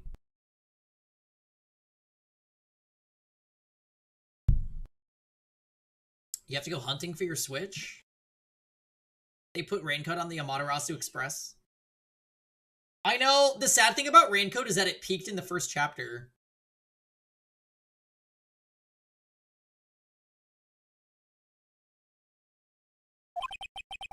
It's not a VN, but somewhat adjacent-ish. I recently played a short horror game that was really cool. What was it? Yankee Von Lettuce. Okay, hey. This is bad. Who do you simp for in Ace Attorney games? Do I? I guess Gumshoe.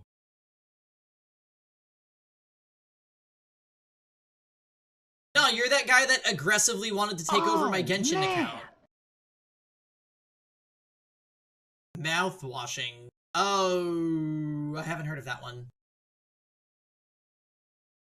Let's all pivot to Hello Kitty Island Adventure. Not gonna happen. Story-based and it's 3 hours long. It was rad. I'm glad you enjoyed it, Dots. I don't really do horror, though.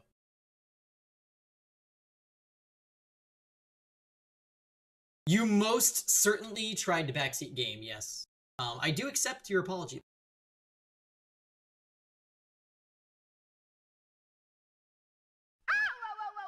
Mouthwashing is pretty cool. Indie, low budget, very gory. Well, I will not be playing that then. Thank you.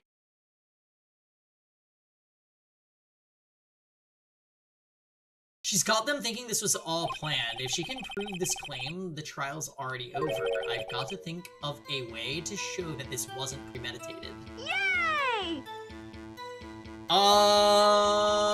It's only... Okay, yeah. Yeah. We already read this. Thank you! So, we have to present against the premeditated comments.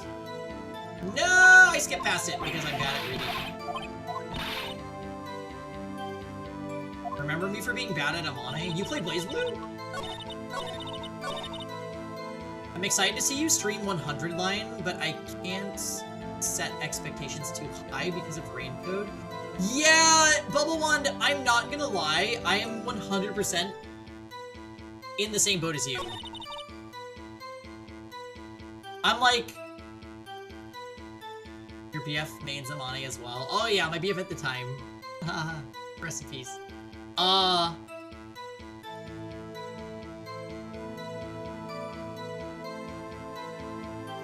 excited to see you stream. Yeah, I feel like they hyped up Raincoat like it was gonna be something amazing, and I'm not your sister anymore. it really wasn't. Rest in peace. Your boyfriend died. No, he's not.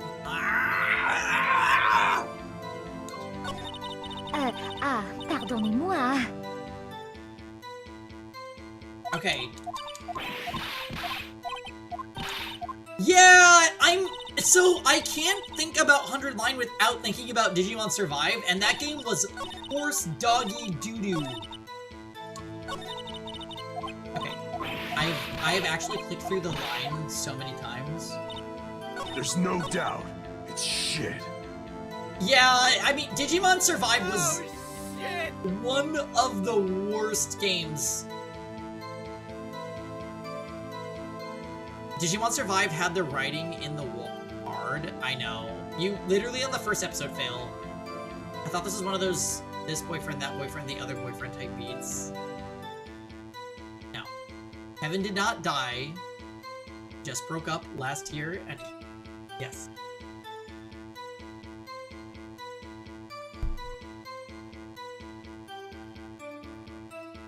Anyways, I will crush all Amanes forever because of him. That's wonderful.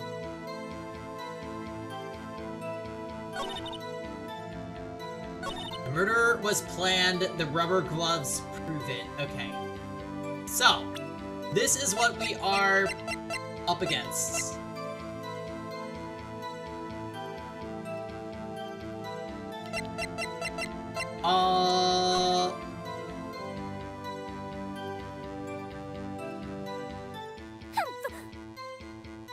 Nano! What's up, Nano? Happy Saturday.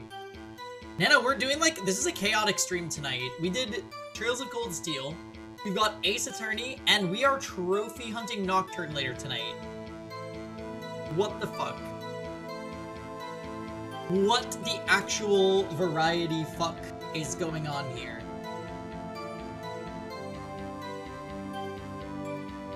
No, I'm actually seeing someone, Genki, so thanks but no thanks. Even if I wasn't, thanks but no thanks.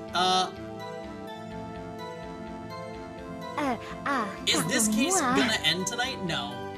This case is apparently as long as the entirety of the game, if not more so. So, we're gonna be here for a while. We're in the first day of the trial though, and I'm...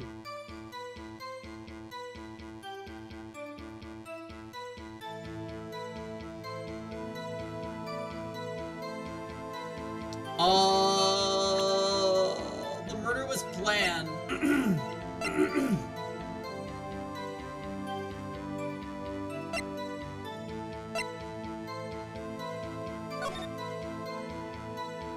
The murder was planned, the murder was planned.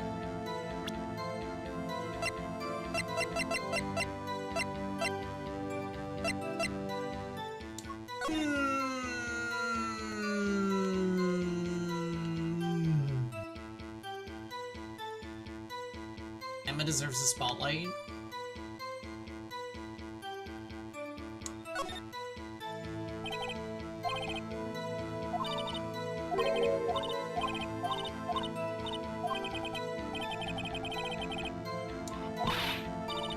Saw the dungeon area for a moment in Trails and had sweet music. Yeah, Trails has like, they split up my party into 3 groups, and I love when JRPGs do that, so I'm excited. Who do I simp for? Probably Detective Gumshoe.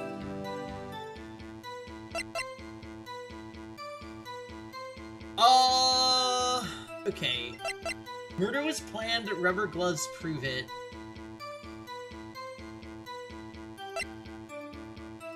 Oh. Okay. We're not judging lettuce.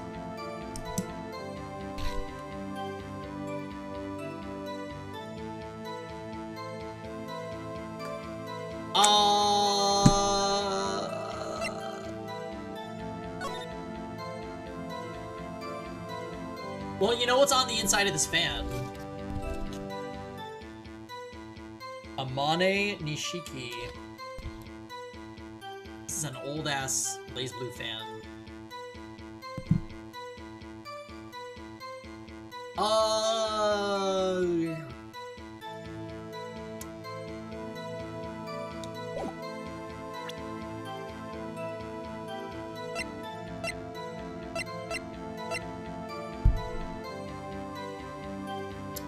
Property of Lana Sky, last call made to her sister, Emma. I don't really...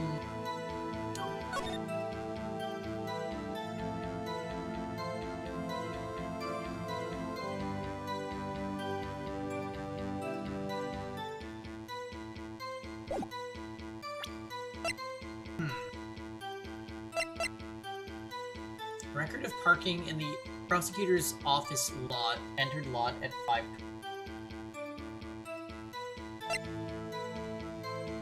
Traces of victim's blood, no prints, usually in Edgeworth's toolbox.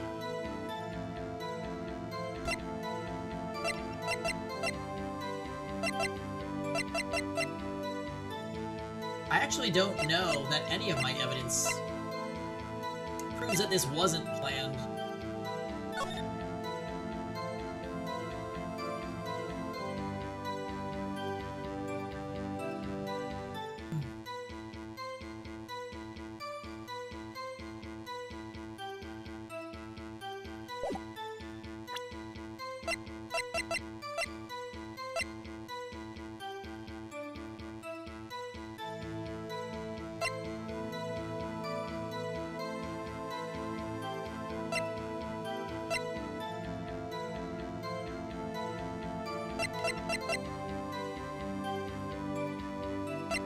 Which boyfriend is Edgeworth? None of the above, because he wants to take Wright.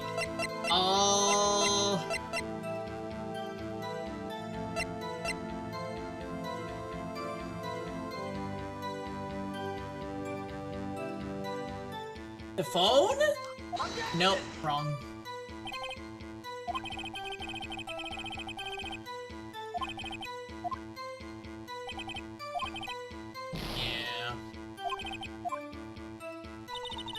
The murder was planned, the rubber gloves fitted. Through the wire fence, I saw the chief prosecutor standing next to a gibberish car.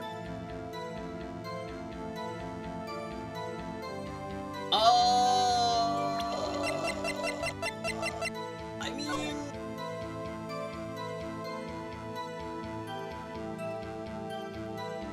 How...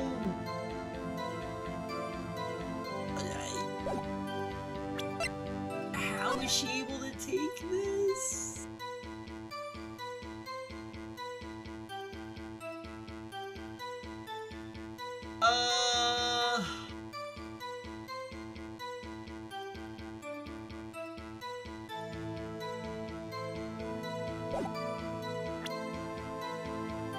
Taken by Angel Star after the crime was committed.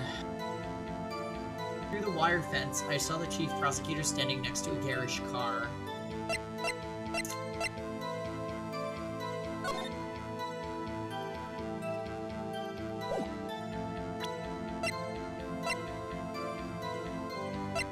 Trigonometry.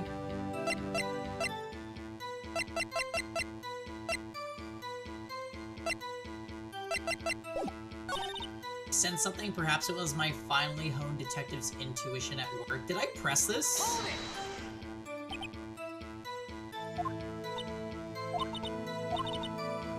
Okay, yeah, we definitely read this.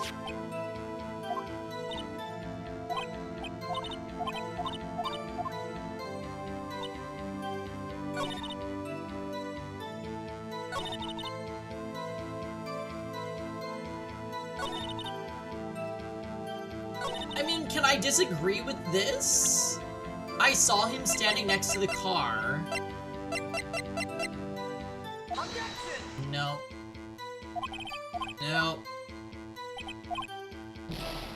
Okay, he's not... Can I use the photo against this? I'm gonna try, and I think I'm wrong.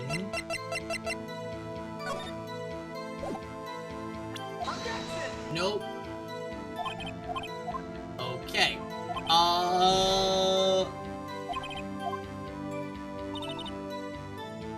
has to be this then. The murder was planned, the rubber gloves prove it.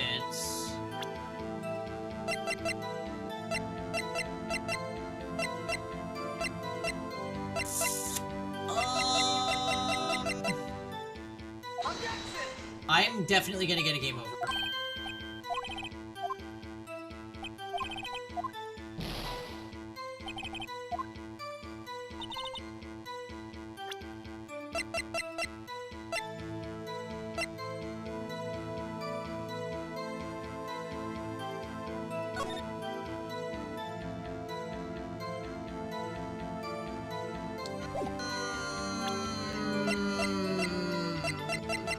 I wouldn't dare. No. Alright, I'm out. Yeah, this is a really hard cross-examination.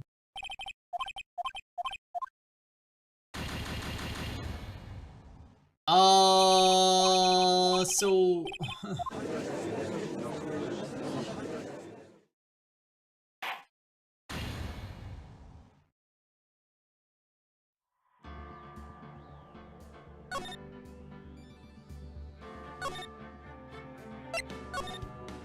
Wait.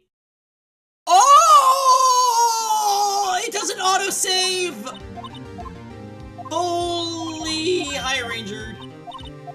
Oh my god! It doesn't autosave! Wow! Oh my god! Oh my god! Yeah, GBA game, sorry. Hi, Ifrit. Holy fuck! Alright, please excuse me while I skip through the dialogue, guys. We're like 20 minutes into the trial. Wow! Wow! Okay. Yes, bring it on. Fucking hell. Do do do do do do do.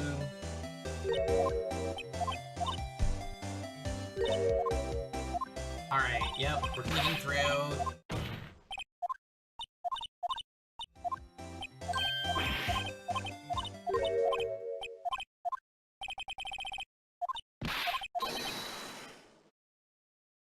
So wait, Genki, I told you you're notorious for backseating.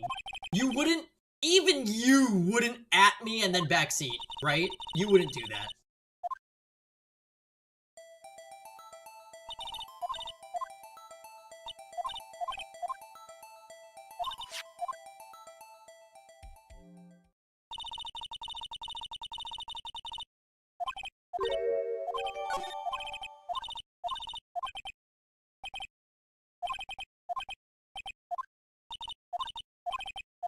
Fail, +2 or -2?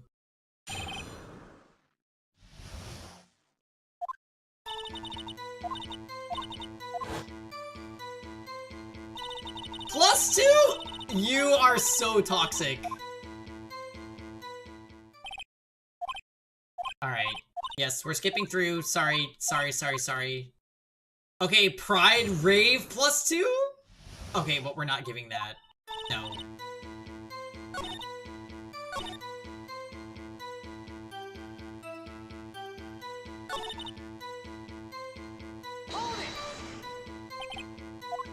Yeah, do I have to repress all this?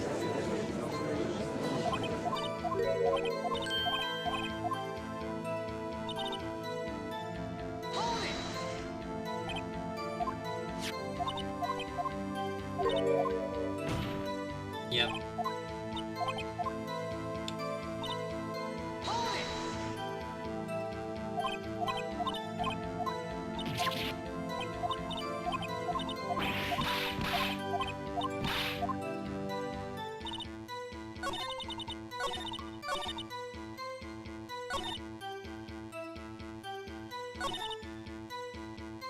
Okay, so present the picture, right? This is about where we were.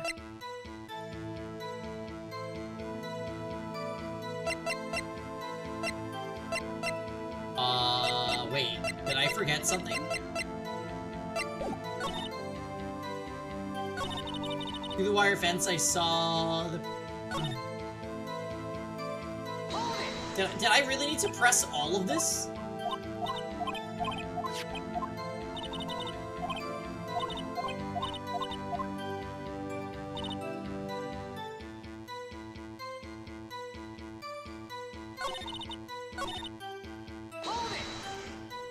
Holy shit. Okay. Up on the second level, you can see everything. Security. Yeah, Phil, if he does anything else -2, just ban.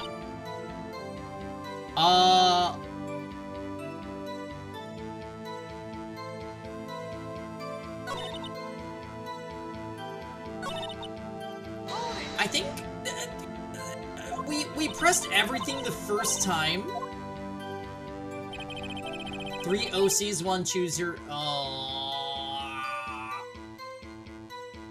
The really hot OC guy. Wait, the like elk person?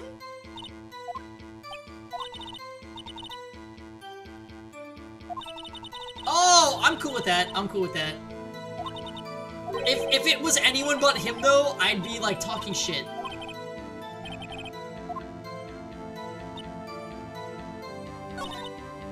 I sense something. So wait, why don't I have... Why don't I have the picture this time?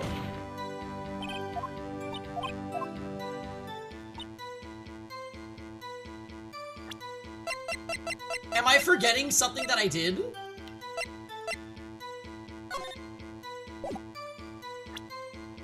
I thought I pressed her on everything.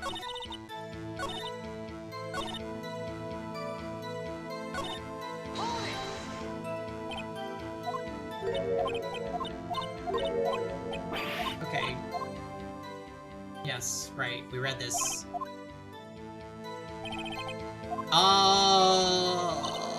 So who won dots?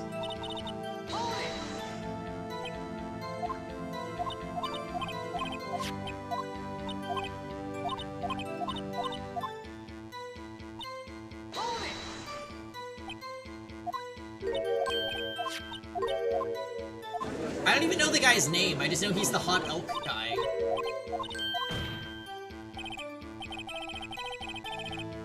Hot OC guy, male Byleth, Sharina, and Balder? Oh, she's just a big boob. Big boob Chan.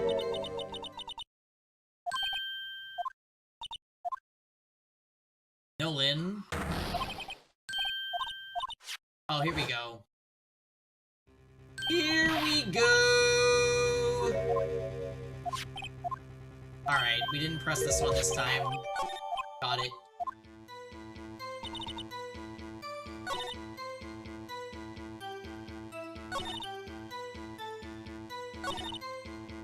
So, I think it was against this that we pressed it with it, right?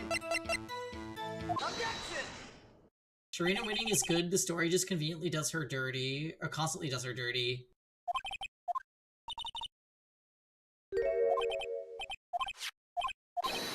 Okay. So...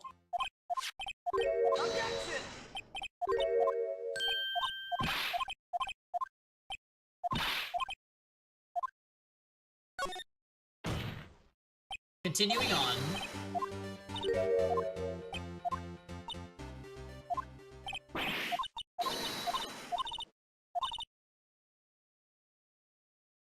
Is Colin calculating like a robot? Okay. Look at the Chief Persecutor's hands in the photograph. Those gloves, right?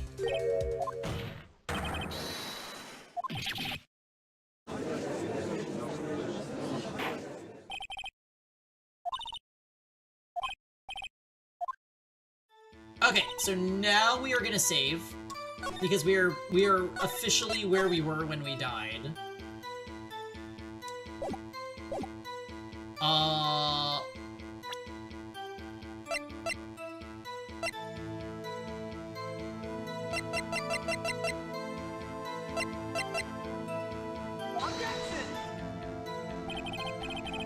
Pixel art Marth, no pants.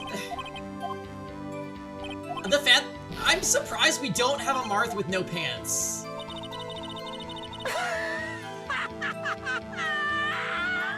Oh my god. He's from a simpler time. What if she was in the habit of wearing gloves like driving gloves? Most were admitted as evidence. Their rubber gloves used for autopsies. Chief prosecutor came crime scene. He came to do murder. It's only possible conclusion one can make. Everything was planned in a premeditated crime.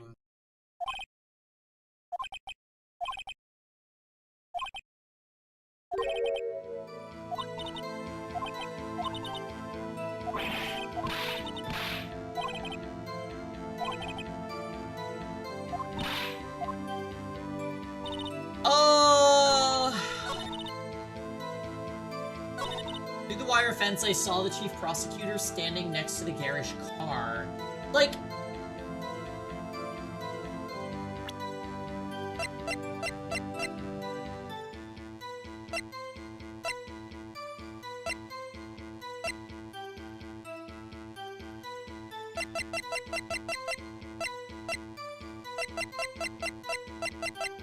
We already tried using this against this statement. I feel like the game is telling me I have to disagree with this statement. So... what do we have?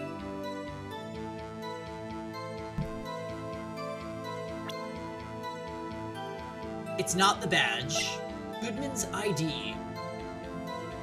I don't see how Goodman's ID could be related to anything.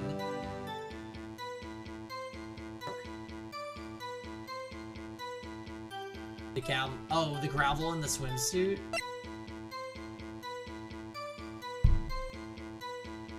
Oh! Wait. No. Sorry, I thought this said something that it doesn't. Traces of victim's blood, no prints. There's no prints because there was gloves, so that actually works against me. I thought the knife was here to help. Can I look at the knife? We already looked at the blood, yeah. The victim's blood, either way, Edgeworth. Yeah, right, we already read this earlier. Is there anything else about this knife that can help? I'm thinking no.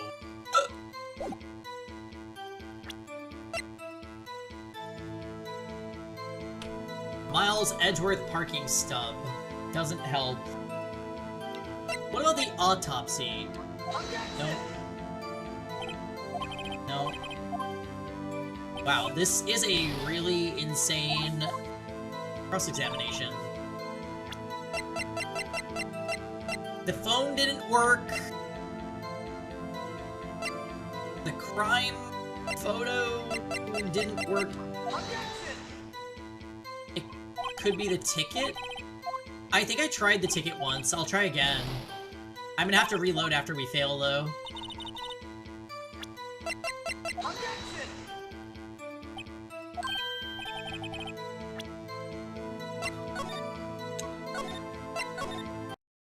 Chief! I am struggling right now. Save? Oh my God! Chief. Help me here. Don't say that. Yeah, I know. But let me explain the situation and tell me what you would do, okay? So, there's this girl who's our defendant, this one right here. And she is being blamed for stabbing a man and dumping him in a trunk. And she's wearing gloves in the photo, so the gloves prove that this is a premeditated murder. We need to disprove that somehow. And I don't know what the fuck to do. I don't have helpful things. I have an autopsy report, I have this weird-ass note, I have a cell phone. I've got floor plans. I've got a knife, a parking ticket.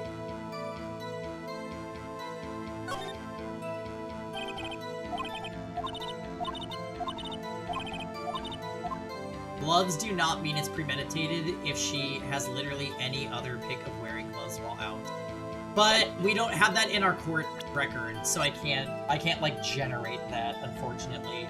And that's the only picture of her that we have.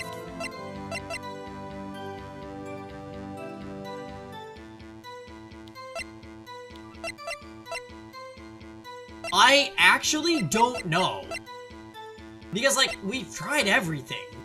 We tried the autopsy. We tried... I think we tried Goodman's note. We tried the cell phone. We tried the parking lot layout. We tried the crime photo. Was that blood or motor oil? I mean, we don't know because it's black and white. Was she fixing the car? No, I don't think so. It doesn't help that our defendant says that she did it, which is like... great.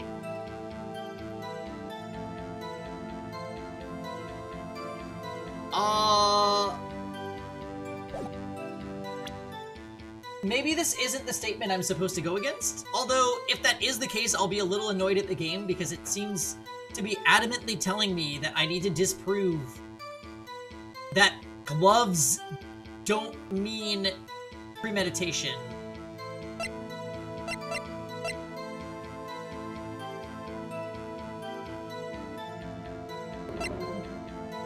But none of the things in my court record help with that.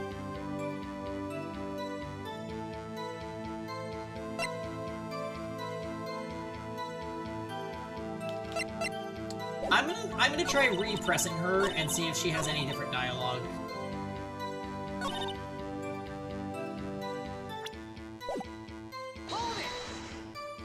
How'd you know?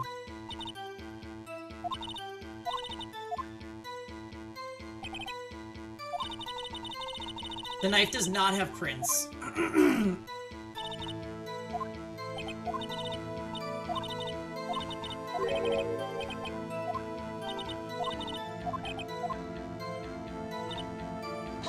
Okay, so repressing.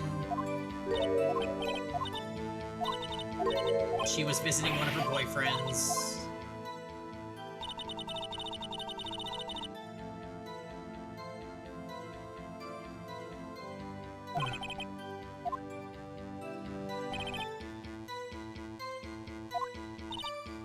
I parked in B block. When I sensed something, perhaps it was my finely honed detective's intuition at work.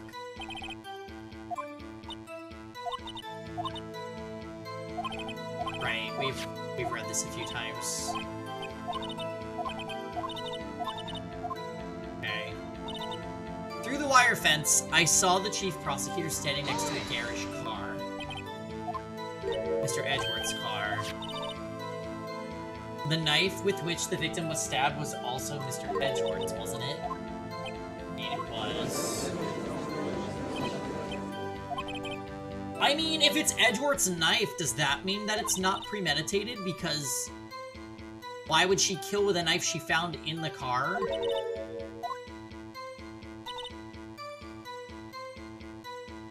I'm gonna try presenting the knife. Oh, it worked. Fucking... Damn. Okay. Okay.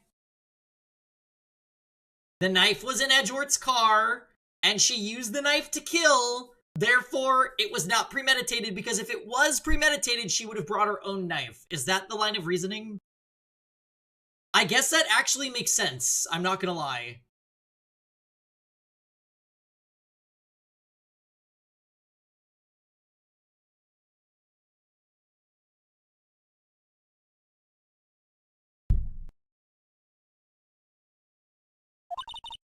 Are you trying to test me? I sell lunch boxes for a living, you know. That's a knife. The knife. The knife that was in Mr. Edgeworth's trunk. Indeed, it is my knife.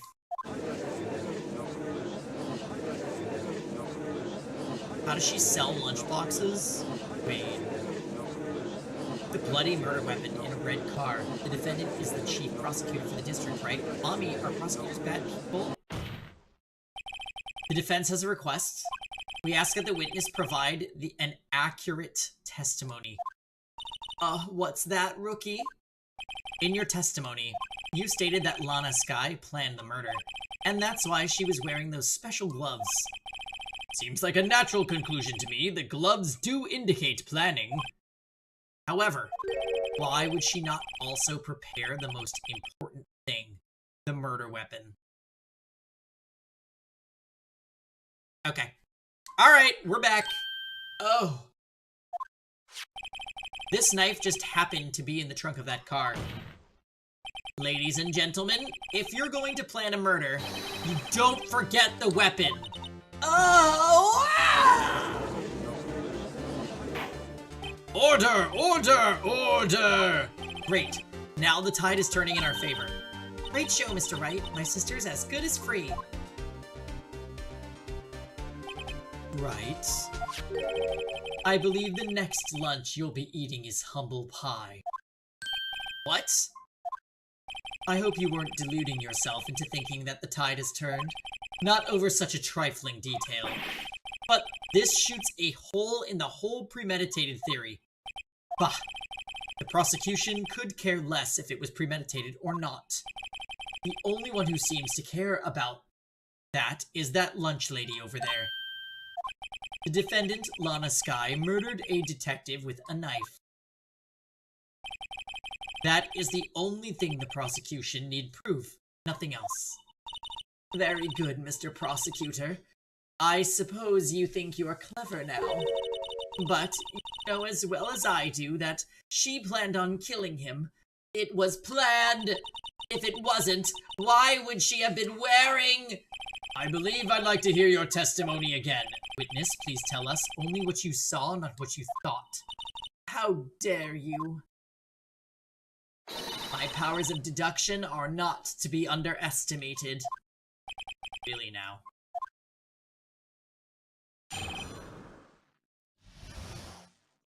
She's a lunch lady. You see the jelly donuts on her hat? Lana Skye intended to murder Detective Goodman. That's why she called the victim all the way to the prosecutor's office. I'm sure the chief prosecutor had a grudge against the victim. Nothing else could drive that human machine to plunge the knife in again and again. Oh, okay. Okay. That's what we're gonna go against. The autopsy report specifically says one knife wound, so you got carried away with yourself, Jelly-chan. We're gonna get you. Bye-bye. The victim was summoned from the police department to the prosecutor's office. It does sound a lot like premeditation, doesn't it? So, if I ordered a pizza, does that mean I'm planning to kill the delivery boy? In any case, the defense may now cross-examine the witness. Jelly-chan? Yeah, because she has jelly donuts. I'm gonna take an intelligence pee, so I will be right back.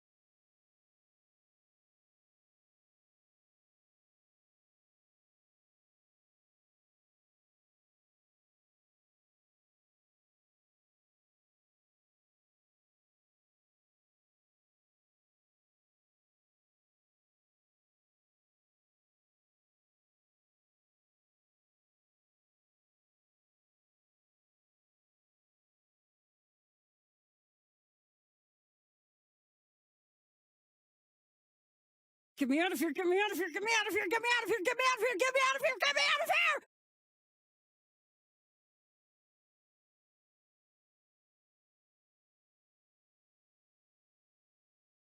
Strike me pink.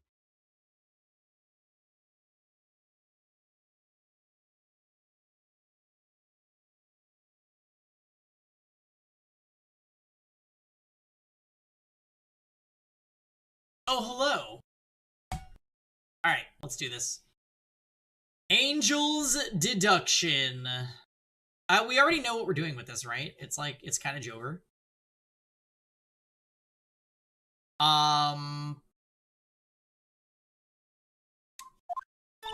Yes, Lady Sky intended to murder Detective Goodman. That's why she called the victim all the way to the prosecutor's office. I'm sure she had a grudge. Oh, it's an LPT character? Hey, what's up, John? Correct. Yes. She's great. We love her, actually.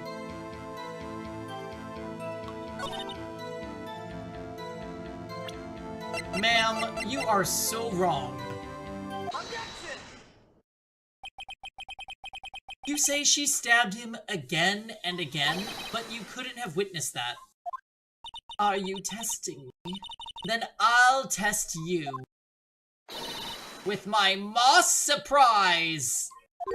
I'm afraid the moss is growing under our feet as we wait, Miss Starr. What do you mean? I shouldn't have to explain this, but take a look. The autopsy report states that death was due to a loss of blood from one stab wound. You're right! Good show, Mr. Edgeworth. What a hunk. He's my hero, really.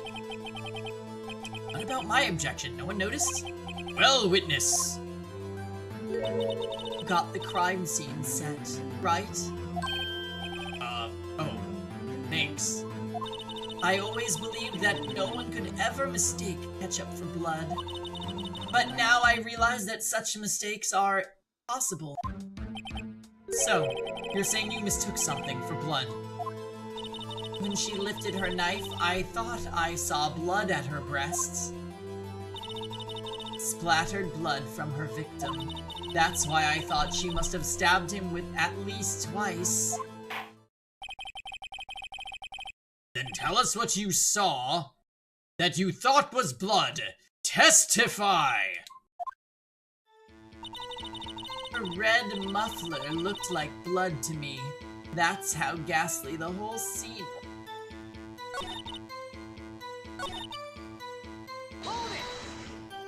Her red muffler?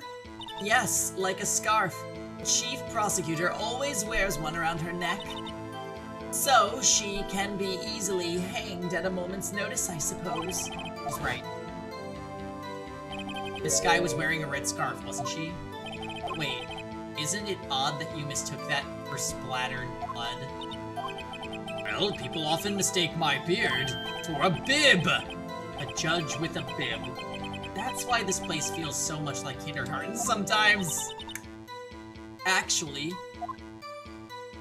I do think I saw some traces of blood on her chest. However, the autopsy report is clear on this matter. There was only one knife wound. Apparently, Miss Starr isn't entirely sure of her own testimony. Mr. Wright, this is our chance! Chance for what, I wonder?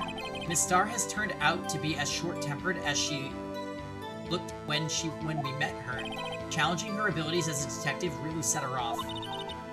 The short wick burns out the fastest. It's a scientific fact. I wonder, wouldn't it depend on the size of the candle? I mean, add more wax and even a really short wick will burn longer. Obviously, more scientific testing is required. Lana Sky intended to murder Detective Goodman. You said that, but you haven't told us how you know. That's what I'm about to tell you, rookie! I believe she just said... What she just said was a mere prelude to the story she is about to tell. Try not to interrupt her again. Never interrupt a storyteller. It's like pulling a bun out of the oven half-baked. Something's half-baked here, alright, and it's you. Alright. The red muffler looked like blood to me. That's...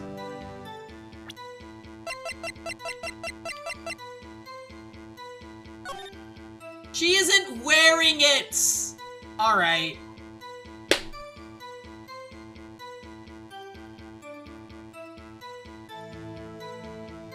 Ma'am!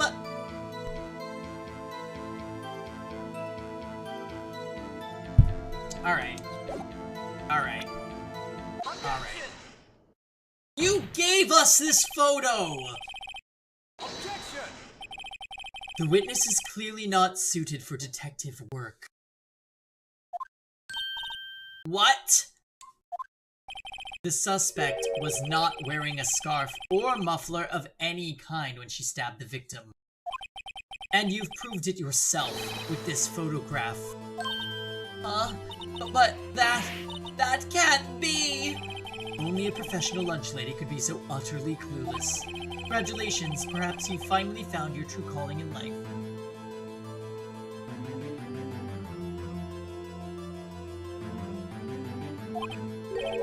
Harsh words, but good! In the end, Mr. Edgeworth prevails. That was my objection. What was my objection? Chopped liver? But it was there. A scarf? No, not that, but something red. Really? Well now, where were we? The witness has given us an entertaining interlude. But back to business. What? Very well, witness. Continue your testimony. You saw the crime and apprehended the suspect. Tell us about that. Very well. I do remember some things accurately, at least. Ultimately, we couldn't shake the most important part of her testimony. The most important part? The part where your sister stabs the victim. This next testimony might just be the moment of truth. I mean, why is she allowed to give multiple testimonies? We've proven her wrong so many times. After the murder, the suspect attempted to run behind a partition off to her side. I quickly caught her, explained her rights to her, and arrested her on the spot. Aren't you were through a fence, babes. Ah, yes. When I arrested her, she mentioned the muffler. Hey, Starberry. That's what had me confused in my earlier testimony. The chief prosecutor made to escape, but against Angel Star, resistance is futile. So she used to be a detective ranger. You are quite determined about this scarf, aren't you? I strike like a snake and bite like a cobra. That's me, Angel Star. That wasn't a very good metaphor. First of all, a cobra is a kind of snake. Don't bother me with details unless you want to get bitten. No thanks. Note to self, Mr. Wright is weak against poisonous snake bites. The chief prosecutor tried to resist, but her efforts were in vain. She knocked my hands aside, kicked over an oil drum. Oil drum? Oh, she's beautiful but deadly. A predator, this one. A leopard woman. Roar! Very well, Mr. Wright. Cross-examination. There is so much wrong with this. After the murder, the suspect attempted to run behind a partition. Quickly caught her, explained her rights, and arrested her on the spot.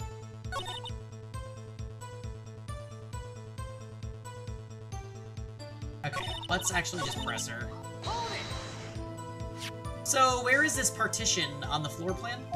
I'm sure she means this wall next to the car. Yeah, she slicked her hair. We're about to get her ass for the final time, though. That's right. There was a wall there about 6 feet high. She was obviously trying to hide herself. Quite a natural thing to do for a criminal. What did you do then? I quickly caught her, explained her rights to her, and then arrested her on the spot. You say quickly, were you close to the suspect? As I just said, I was only 30 feet away from her the whole time. Behind a fence?!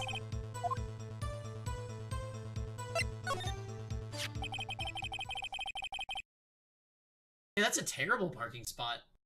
I'd like to see this on the floor plans just to be safe. The Lunchland car was... She was a visitor, thus she was parked in B block. So you witnessed the murder from here. That would make it about 30 feet from the car, yes. Is that correct, Miss Star? Yes, that's right. Hey, Blackbird, good morning.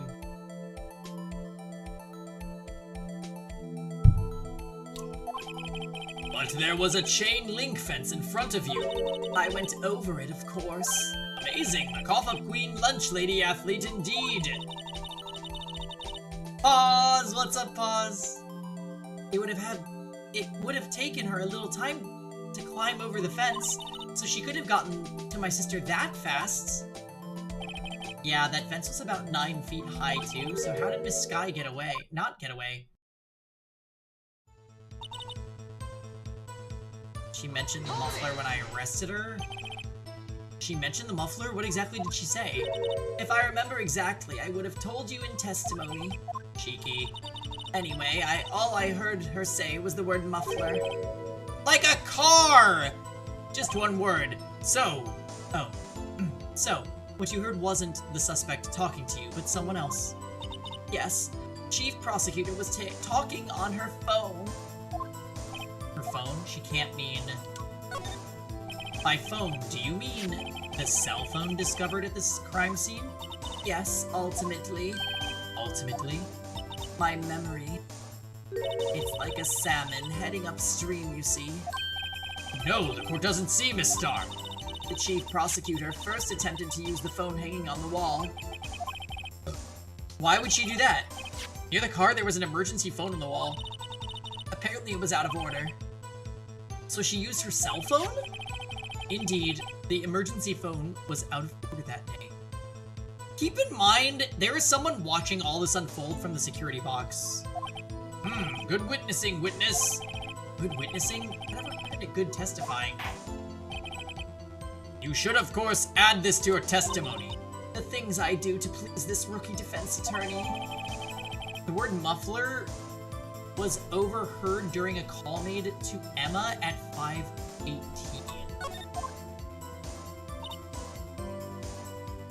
I saw it all, how she tried the phone on the wall, but had to use her cell instead.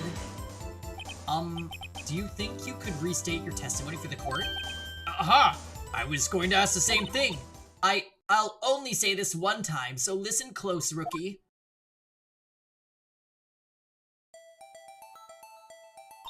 The Chief Prosecutor stabbed the victim and ran behind the partition. She then picked up the emergency phone on the wall, but it was out of order. How'd you see that?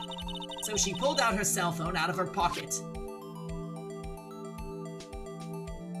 During the time you climbed over the chain link fence. Where are the gloves?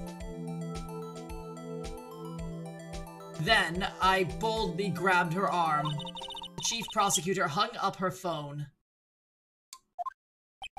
And you saw her doing this. What is it, Mr. Wright?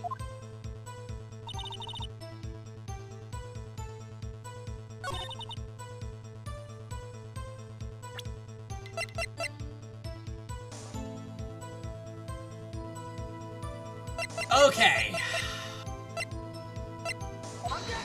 Nope, this didn't work. Sorry, my bad. How she tried the phone on the wall, but had to use her cell instead. Should I present the floor plan? Yeah, you literally could not have seen that. Miss Star, I have to conclude that you have a personal grudge against Miss Lana Sky. Objection! The witness is a former detective. Her testimony is unmarred by personal bias. Well, how would you have thought you would be my knight? Who would have thought you would be my knight in shining armor, prosecutor? You who, together with the Chief Prosecutor, kicked me out 2 years ago. Well, Miss Star, this is a fatal contradiction with your testimony. Can you explain this? I don't know what you're talking about. Mess with me and I'll make you cough it all up. Let's look at the floor plan. You said you witnessed the crime from this point. However, if that's true, you couldn't possibly have seen Miss Sky making the phone call. I believe you see what I'm getting at. That emergency phone was on the back side of this partition. If indeed you were in B block, you couldn't have seen it. Oh! We're pursuing! Order! Order! What is the meaning of this? It's simple, Your Honor. She's not coughing up lunch, she's coughing up lies! Ugh. That's quite the claim, Mr. Wright. Perhaps you will allow me a question. Tell us exactly what lie this witness has told the court. Here's where the counterattack begins. I can't afford to get this wrong. The witness lied about what she saw. In other words, she didn't see Miss Sky using an emergency phone. That does seem hard to imagine. How could she have? Very logical.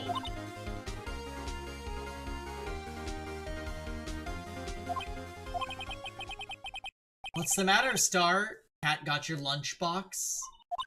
Mr. Wright, I hate to bother you while you're celebrating your victory, but why would Miss Star lie like that? Huh? Why would she say that my sister had tried to use the phone but failed? It doesn't make any sense. Why lie about something so insignificant? Oh, I think she's right. I mean, maybe she really did see her try to use the phone. I see no room for doubt here. Ordered the patooey on rice, right? Mr. Wright, I thought you had something. Wait, what?!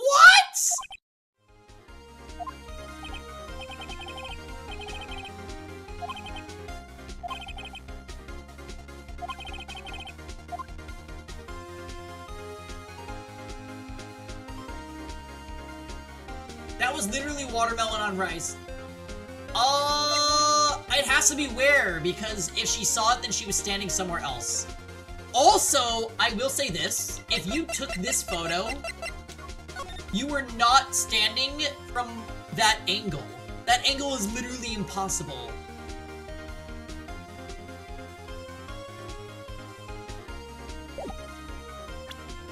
I've been waiting for this. This guy tried to use the emergency phone, but it was out of order. What is significant about this fact? Nothing. Therefore, it would be pointless for Miss Star to lie about it. Pointless to lie, I see. But say the witness did actually see Miss Sky using the emergency phone, it would mean Miss Star witnessed the crime from a different location. Different location. Now that's a pointless lie if I ever heard one. Before you call my lie pointless, at least let me tell it. Let me ask a question to our clever wordsmith, Mr. Wright. Just where was the witness when she saw the crime? All the testimony we've heard until now points in one direction. The place from where Miss Star witnessed the crime was here! Fuck.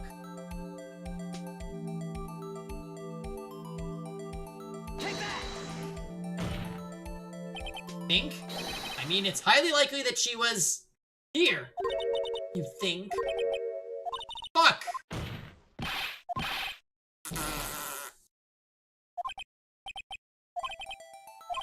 Wait! No! No, I need to save! Okay, it's fine. It's fine, it's fine, it's fine, it's fine, it's fine, it's fine, it's fine, it's fine, it's fine, it's fine, it's fine.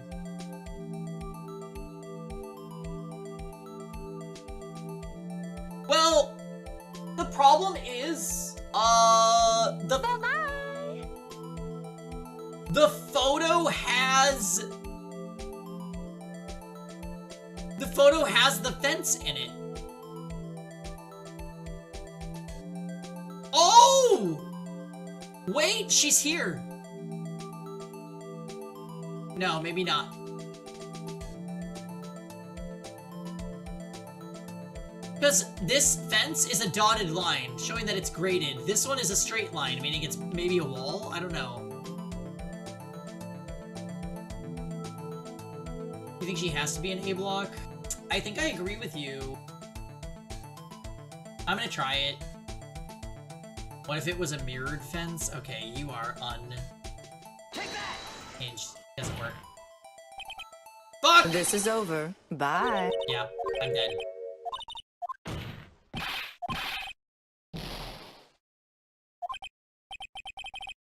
Okay, save again. We're gonna save here this time.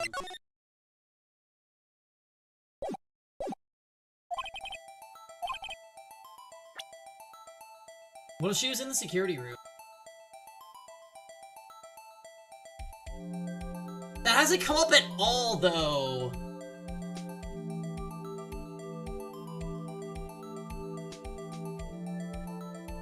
She vented.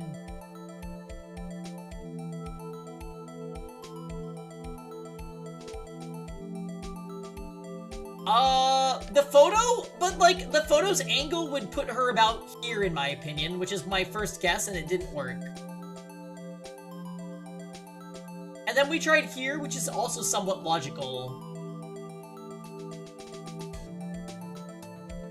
Take that! I'm wrong. Oh! This is the only place where she could have been. The security guard room. Indeed. The security guard room in the underground parking lot is well positioned. So, I'm sorry. If she was in the room, how the fuck did she get this?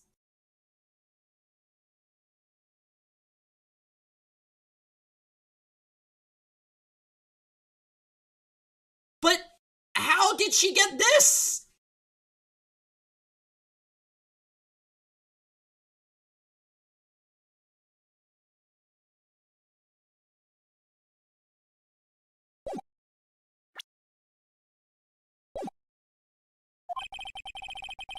It's built on the floor. It's built on the second floor, so you can see the entire lot. Serial shuriken cameras? What is this, fail? She would have been able to see the emergency phone from there. But why there? There's many other places where she could have seen the phone. Not in this case, Your Honor. The witness not being part of the prosecutor's office couldn't park in A block. The only place she could have seen the crime, and the back of the partition, is here. I remember in your testimony you said you brought a lunch to your boyfriend in the security guard room, yes? Well, Miss Starr, how many years have I been getting the better of men? Amen. To think that the tables could be turned. Today a man has got the better of Angel Starr. Order, order, witness! What have you done? You used to be a detective, you should know better. I'm not turning back. The guilty will be punished. And I'll do what I must to make sure justice prevails. The guilty, is she talking about Miss Sky? No, she's probably talking about all prosecutors. Mr. Wright, doesn't this strike you as odd? Why did Miss Starr lie? It doesn't make sense. Huh? She could have just said she saw the crime from the security guard station. It wouldn't change anything. Exactly. This photograph tells all.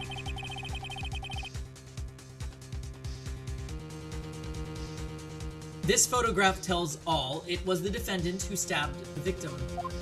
The truth still stands. Objection! It still stands? I disagree, Mr. Edgeworth. What?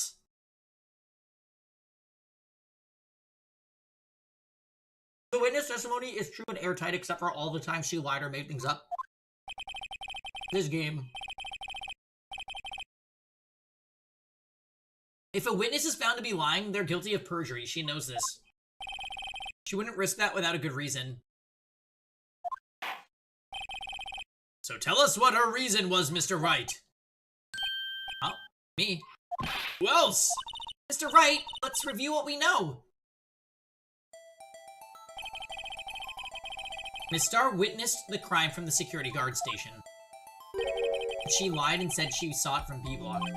It must make a vital difference, but what? What would change? The view.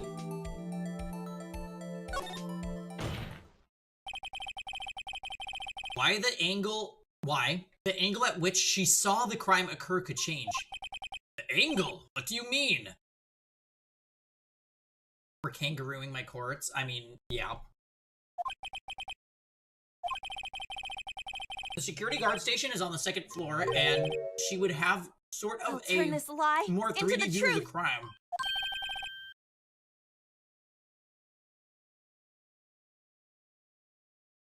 This is important. Why?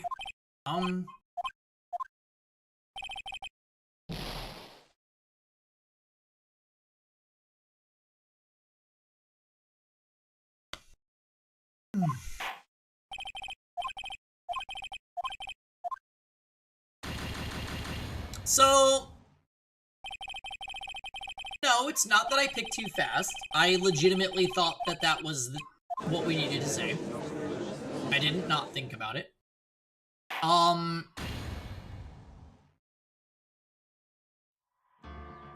So a problem here is we are now going to continue with basically no health, and we cannot make mistakes.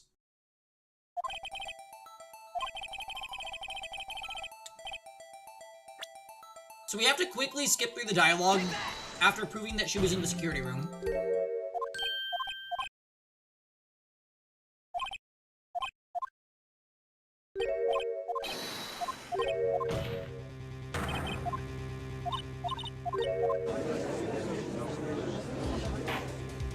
The Mountaid.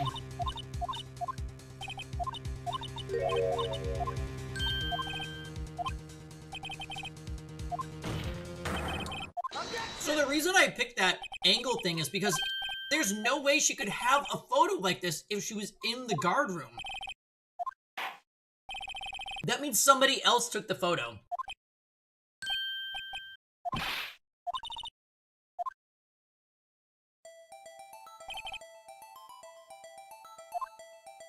She said she was in B block.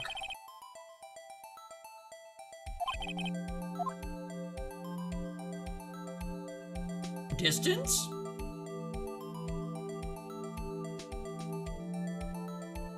She did specify distance earlier, and that could be significant because she said that she went and apprehended her.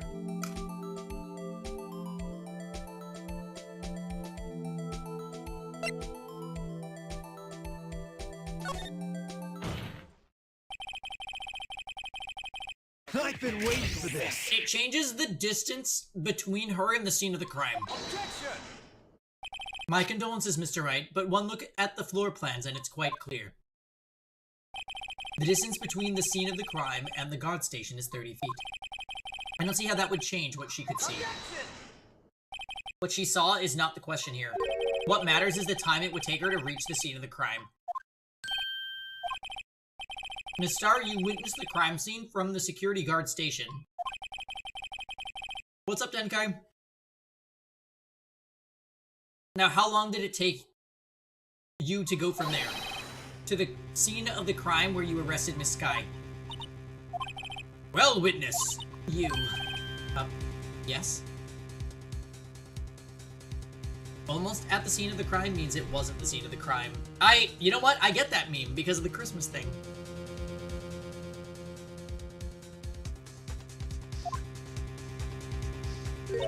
You ordered the squid wheels, right? The quality of my lunches has gone from low to inedible. I was bringing a PB&J lunch with fresh boysenberry jam to my boyfriend. Boysenberry for the boyfriend? Wasn't in the station, so I waited.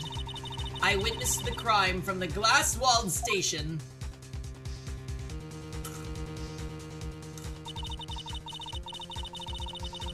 Before I knew what I was doing, I found myself running towards the scene. But the door was locked, I couldn't open it.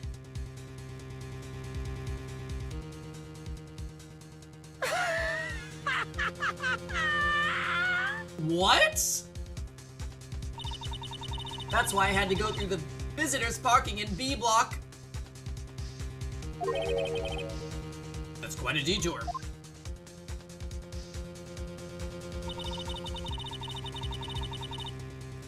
Oh, ain't no way.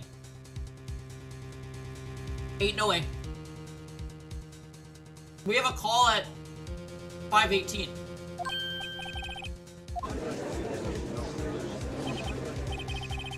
This changes things considerably. But it was that woman over there in the defendant's chair who stabbed him. I know it. I have photographic evidence. I swear it. I swear on my finest plastic spork. You have a point. And the spork is a wonderful invention. Would you like another caviar lunch? Absolutely. Uh-oh.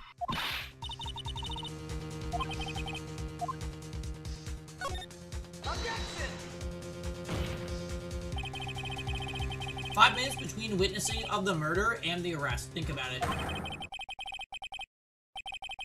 You can make pasta in that amount of time. If you like it al dente. Okay, fair. I've got lunch boxes that tie pasta into knots, rookie. A 5-minute blank. Isn't that strange? Strange. If you were a criminal, what would you do with 5 minutes, Your Honor? Well, I guess I'd flee the scene. Hey! Don't get the wrong idea. I didn't kill anyone. But you have the instincts of a killer. You would run. But this time was different. Miss Sky dawdled at the crime scene. She even had her picture taken. No true criminal would act this way. It's inconceivable.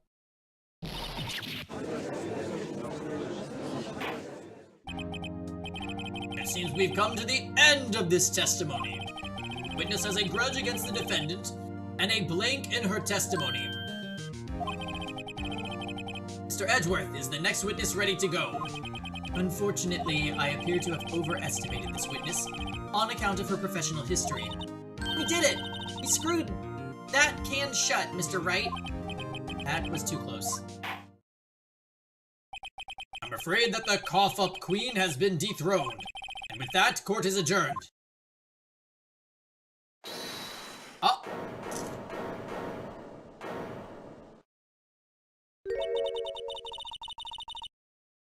Mr. Edgeworth, you ordered squid wheels, right? That's one she tried to foist off on me. I prefer to not take the defense team's leftovers. Anything else to say? I might be able to save you. I have decisive evidence. What? I can't believe the next witness, Bruce Goodman's pet hamster, couldn't testify today. Well, maybe tomorrow. What was that? Is this another one of her trick lunchboxes? My apologies, but we have no further questions to ask of you, Miss Starr. Ah. Is this your jumbo lunchbox?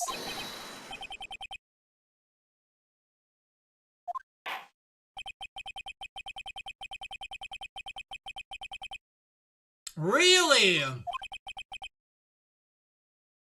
Let's hear about this decisive evidence. Like the Lunchland motto says, you won't be disappointed.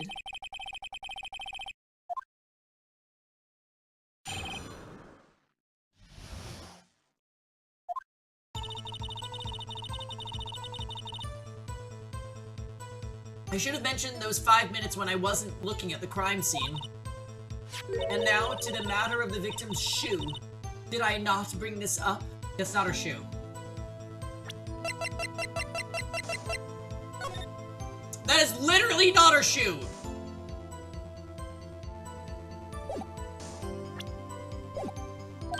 Two types of blood were found on the shoe.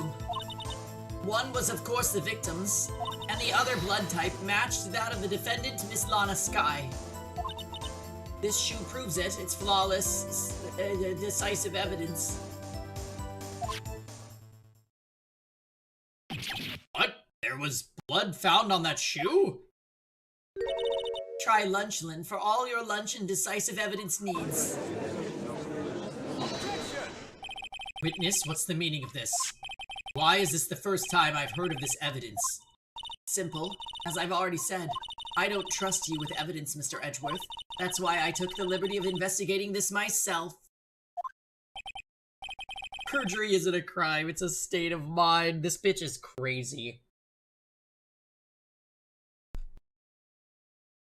You perform blood test?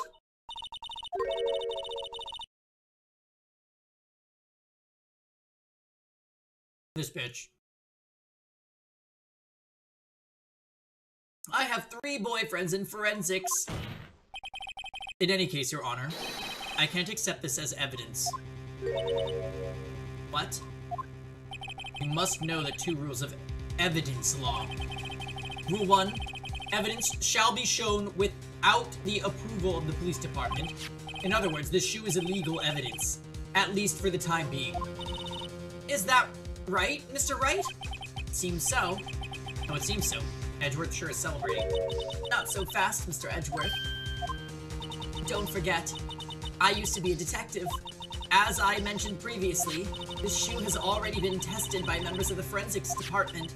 As you can see, it was approved by the police department as of today. Even the general public can produce official evidence, Mr. Edgeworth. Is that right, Mr. Wright? It seems so. Mr. Edgeworth is looking pretty sullen. You could at least study some evidence law, really. Yeah, please give us the updated autopsy.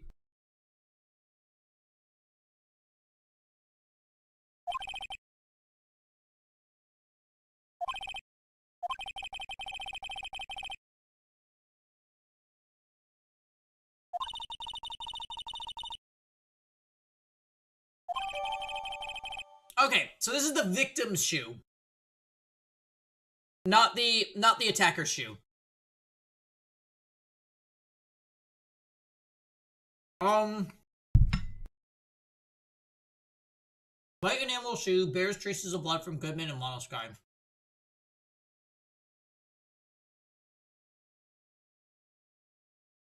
Where was the attacker cut? It was the victim that got cut.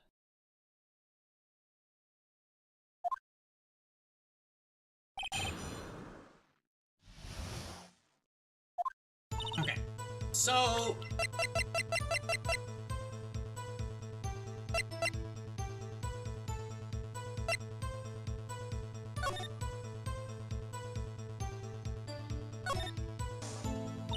This blood is my sister's, right?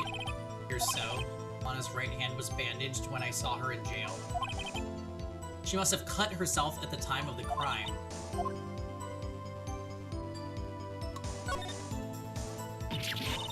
Oh! Fail. There's blood here too! On the sole of the shoe, it's gotta be the victim's. He must have stepped in a puddle of his own blood. Except...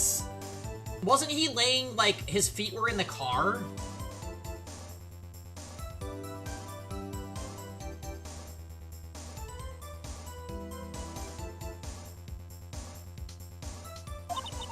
All this blood, it's horrible. This blood might be an important clue. It's definitely an important.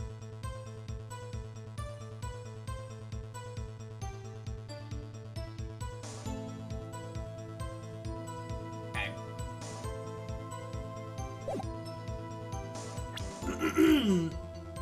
I should have mentioned those 5 minutes when I wasn't looking at the crime scene. Why'd you lie about those 5 minutes? I guess you could say I just wanted people to look at the results. Results? How many times do I have to say this? I saw the chief prosecutor stab the victim before my very own eyes. Compared to that, a 5-minute blink means nothing. And why didn't you just tell the truth? Don't make me laugh. We're dealing with the most untrustworthy of the vile lot known as prosecutors. Falsified evidence, arranged testimonies, erasing and manipulating evidence. When you fight monsters, you need to use every trick in the book. This when the suspect is admitting she did it. The false testimony is the most despicable crime of all, Miss Starr. Let's just get this over with. She was gonna kill the guy, and then she got cold feet and turned around and cut herself.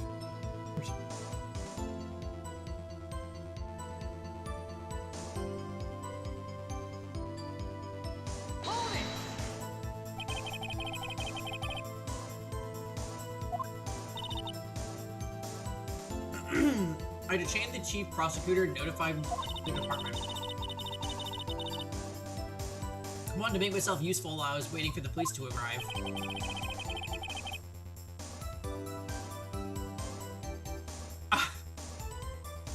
Of course, she went back and stabbed the corpse. No, I think we're gonna use, like, the photo doesn't show blood on the ground. So it's gotta be that.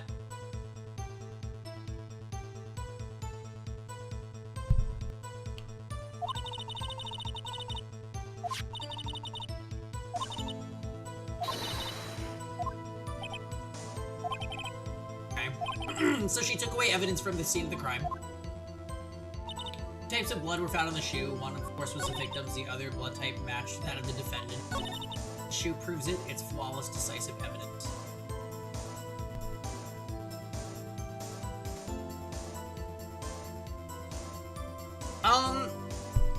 I mean, we need to press.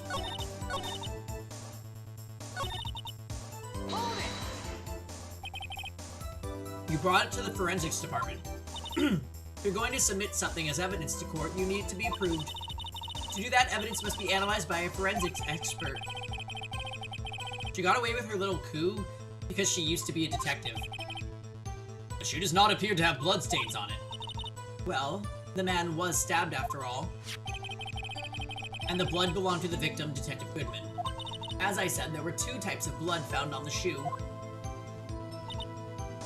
Okay. You can't say for sure the blood belonged to the defendant with a blood test. You claim to know something about blood tests, rookie. Huh? Well, speak up. Well, blood comes from 4 types, A, B, O, and AB. However, can't tell from a blood test whether the murder was committed in blood. Okay. That's a figure of speech. Actually, we can differentiate between millions of types with all the blood tests out there, which means that we can more or less narrow any sample of blood down to just 1 person. Or so I hear. That's pretty specific. If I had a little more time, I would have gotten the DNA test results.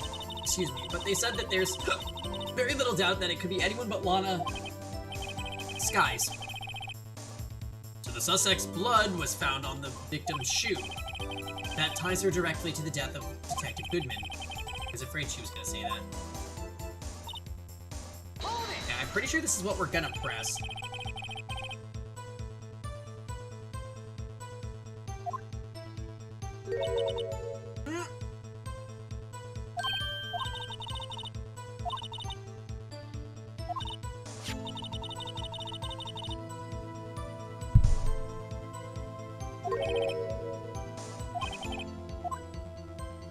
There's a problem.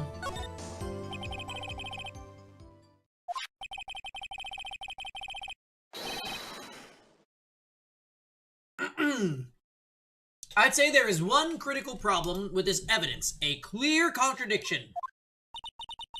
What gleam in your eyes? You're still young, rookie. I'd give you a peppered fish cut now.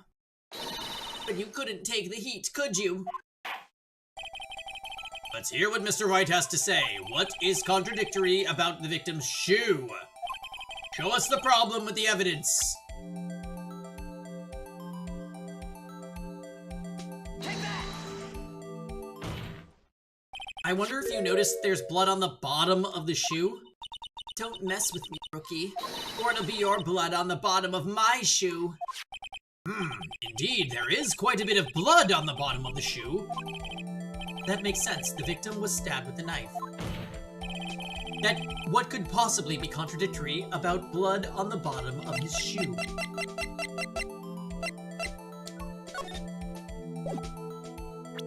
Take that! The problem lies in the footprint. The footprint. Note that the bottom of this victim's shoe is covered in blood. Then, isn't it strange?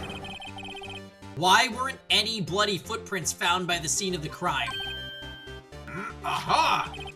As you can see, there were no traces of any such footprints at the scene of the crime. With this photo that the same witness gave to us, because she can't get her story straight, she's done. Get her out of my courtroom.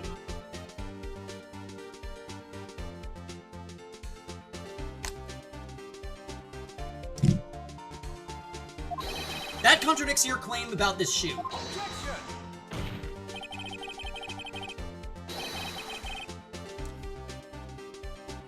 This picture only shows part of the floor, so there could have been bloody footprints.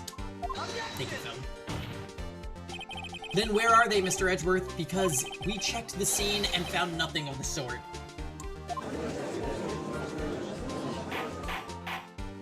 Order, order, order! Well, witness. What? Huh? Great going, Mr. Wright, but it's true that the lack of footprint is a contradiction. But then we have to ask why there wasn't a footprint. Oh, that's true. There has to be a reason why there wasn't a footprint. Think, Mr. Wright, think. Hey, I don't know why it's not there. I'm just good at finding contradictions. What? See. Now I get it. Get what? Our witness is more devious than I gave her credit for. We were hoodwinked to the very end. I dropped the shoe on his knife wound, but it looked nasty, so I cleaned it up before I took the shoe from... It better not be anything like that. But she slipped up. There is one vital hint to the truth in her testimony. What are you talking about? Think back to when she told us about apprehending the suspect. The chief prosecutor tried to resist, but her efforts were in vain. She knocked my hands aside, kicked over an oil drum. She's beautiful but deadly, a predator this one, a leopard woman, roar. I thought there was a strange thing for a normally cool-headed chief to do. No kidding. Now, witness, allow me to ask a very simple question. This oil drum, was it empty? Oh, that, I'm not sure I like your attitude, Mr. Edgeworth. Though apparently you're not the slowest conveyor belt in the lunchbox factory. Witness, well, was the oil drum empty? The oil drum, kicked over by the chief prosecutor, was brimming with water! Water? What does that mean? So don't get it, Mr. Wright. Do you want to know the reason she knocked it over? The real reason. Don't say it's to wash away blood. You don't mean... Yes. The suspect knocked over that oil drum for one reason and one reason alone. To erase bloodstains that would have become evidence against her.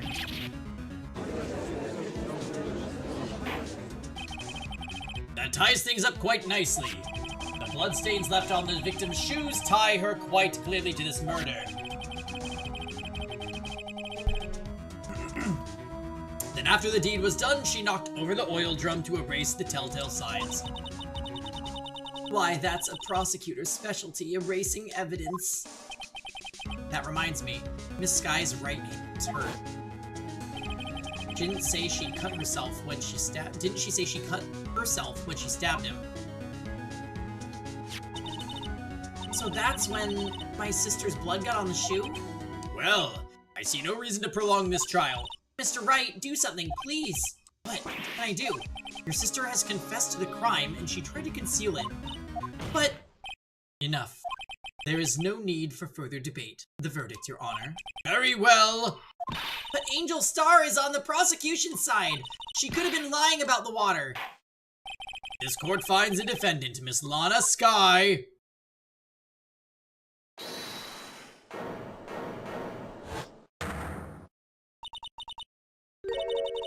So she manipulated the evidence of the person she hates. Well, we still have this picture of her ironclad testimony. Right.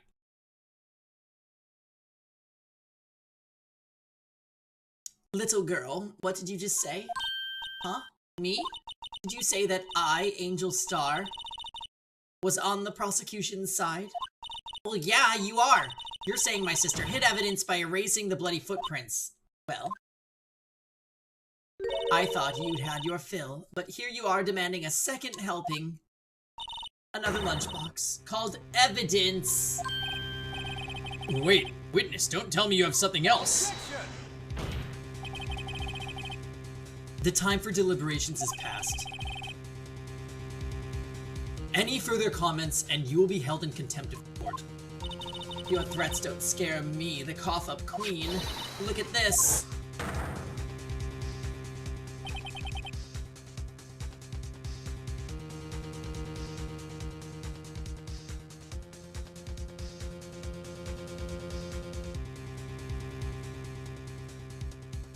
So she had more evidence. Okay.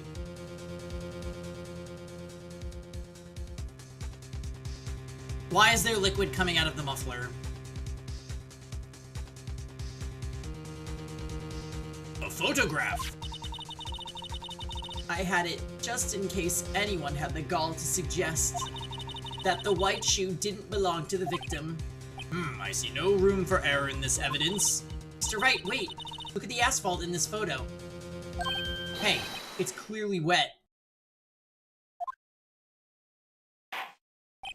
Erasing the last trace of doubt from the court's mind, immediately after the murder, the crime scene was washed with water. I'm sorry, Mr. Wright. I guess I couldn't help after all. It's not your fault. I knew I couldn't win this case from the beginning. And it seems this is what your sister wanted anyway.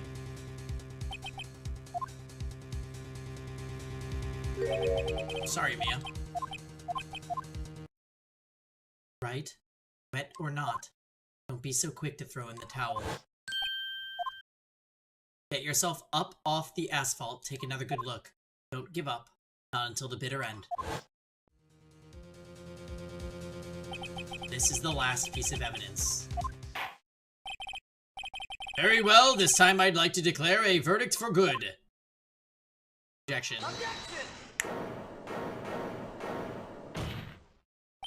Your Honor, wait. What is with you people? Can't I hand down my verdicts in peace anymore? Whatever it is, can it wait? No, it can't. Then it will be too late. Look at this photograph, the one last submitted. This trial isn't over until we give each piece of evidence proper consideration. Good lord. Okay. I'm saving again.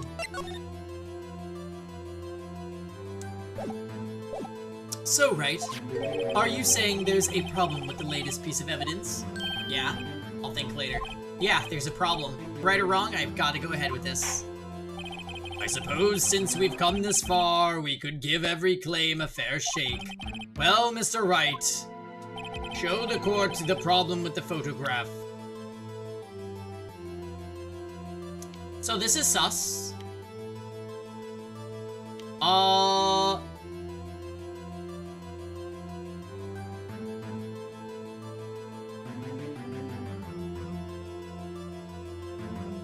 mean, the shoe isn't in the water, which is why it doesn't have the blood off of it. Okay, that makes sense.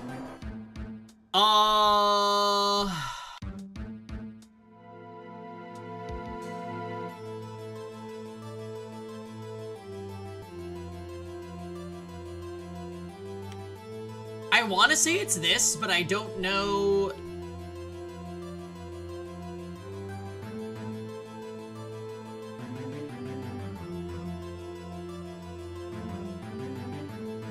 The wound isn't bleeding on the floor. I think that's it.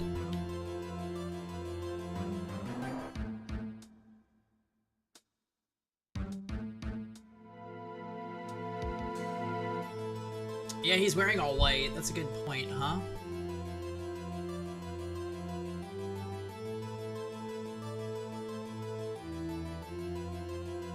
There's literally only blood on the shoe.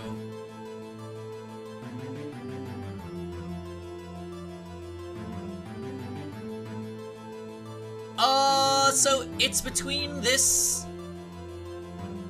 muffler and this wound, eh?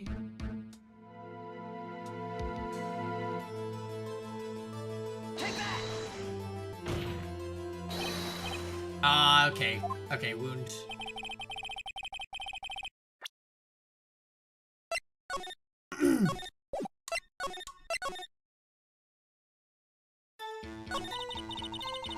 Wait! What?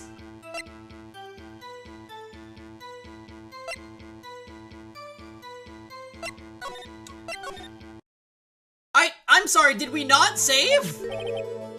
Okay, we did. I was shook. Okay, I'm gonna just go here. The problem in this photograph is here. What's this? There's something poking out of the car's muffler. Wait just a moment, Mr. Edgeworth. Your Honor? You just said muffler. However, I see no trace of a muffler or scarf of any kind in this photograph. A muffler is also a part of on a car or motorcycle, Your Honor. just think of it as part of the exhaust system, a pipe. See, and I see. What's that suspicious-looking cloth sticking out of the muffler? A Japanese gun. So what if there is something sticking out of the muffler? What does that have to do with the case? Nothing. Absolutely nothing. Objection! Sorry, Miss Star, but it's not gonna be that easy. In fact, you've already told us why this is important.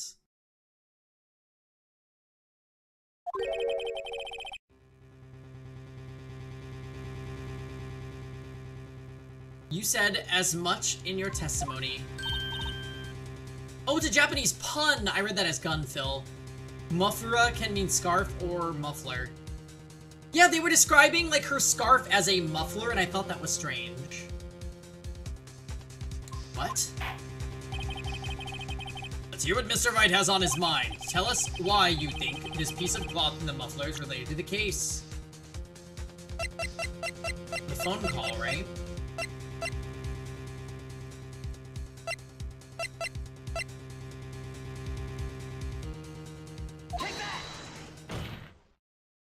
Miss Star, recall your testimony for the court.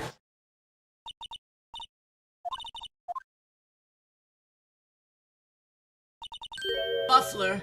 Ah!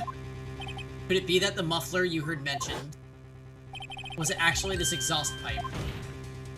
If so, that means the piece of cloth is vital evidence. Oh! Put her down. It's over. Well, it seems we will have to suspend the proceedings. Yes. Suspend? I find myself wondering about that piece of cloth. If we leave any question unanswered, here we do a disservice to the law. Have the car at the crime scene inspected at once and bring me that cloth.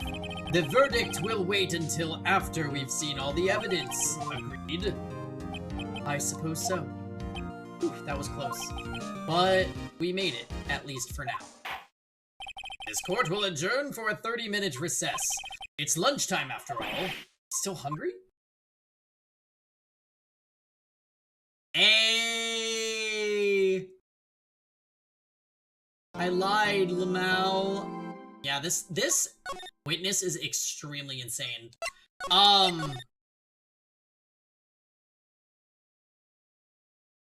Alright, guys. We made it to a really good stopping point. I got past the hated part. I'm not gonna lie, Dots. I think the hardest part was that, cross-examination.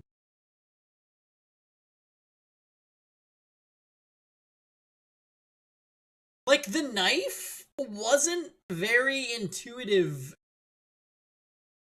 I guess it was once I was on the right train of thought.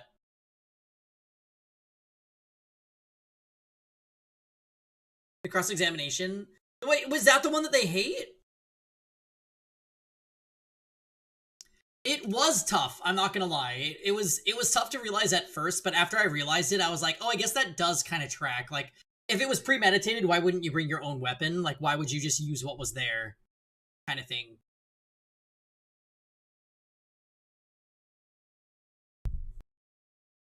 To be fair, I did die. I ate shit. We got, like, 2 game overs.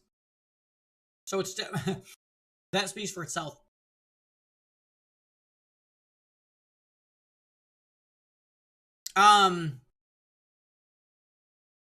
Anyways, guys.